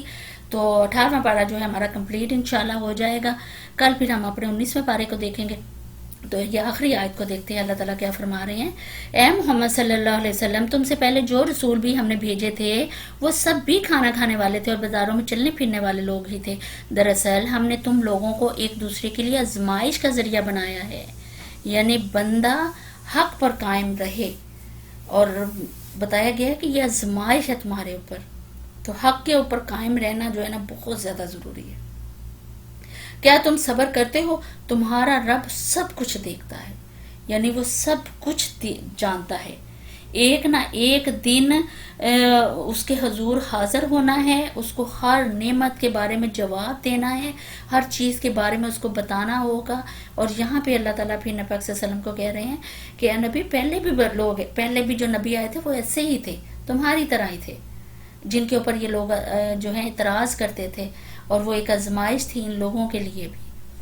تو لہٰذا تم بھی صبر، جس طرح پہلے نبیوں نے صبر کیا تم بھی صبر کرو، انشاءاللہ اقتدار جو ہے تمہیں ملے گا، اور تمہارا رب جو ہے سب کچھ دیکھتا ہے۔ تو ہمیں بھی یہاں پہ یہی سبق ملتا ہے کہ صبر جو ہے ایک پاورفل چیز ہے جو ہمیں ہمت دیتی ہے، طاقت دیتی ہے۔ تبھی تو اللہ تعالیٰ بار بار کہتے ہیں کہ نماز سے اور صبر سے مدد لو، کیونکہ یہ مشکلات کے درمیان میں آسانی کا راستہ جو ہے بتاتی ہیں، اور آسانی کے اوپر پھر تم آسانی سے اس آزمائش سے اور اس سے تم گزر جاؤ گے۔ تو البتہ شرط یہ ہے کہ حق پر قائم رہنا بہت زیادہ ضروری ہے ہمارے لیے، اللہ تعالیٰ کے احکامات کو ماننا. اللہ تعالیٰ سے دعا بھی یہی ہے کہ اللہ تعالیٰ جی ہمیں اپنا خاص بندہ جو ہے وہ بنا لے، ہمیں ان بندوں میں شامل کر لیں جو تو نے جن کو چن لیا ہے اپنے کام کے لیے، اپنے دین کے کام کے لیے. اور جتنے گناہ ہم سے سرزد ہوتے ہیں، چھوٹی چھوٹی غلطیاں، جانے انجانے میں جتنی غلطیاں ہوتی ہیں، پروردگار تو معاف کرنے والا ہے، تو معاف کر دے. ہم تیرے حضور توبہ جو ہے وہ پیش کرتے ہیں اور توبہ کرتے ہیں اپنے ہر گناہ کی، اور اقرار کرتے ہیں اپنے ہر گناہ کا، کیونکہ ہمیں پتہ ہے کہ تو رحمان بھی ہے، تو رحیم بھی ہے، تو بخشنے والا ہے. تو ہی ہے سب کچھ جو ہے ظاہر اور چھپے ہوئے حالات سے باخبر ہے. لہٰذا انشاءاللہ تعالی اللہ تعالیٰ جو ہے ہماری ضرور مغفرت فرمائیں گے. سبحانک اللہم و بحمدک، نشہد لا الہ الا انت، نستغفرک و نتوب الیک.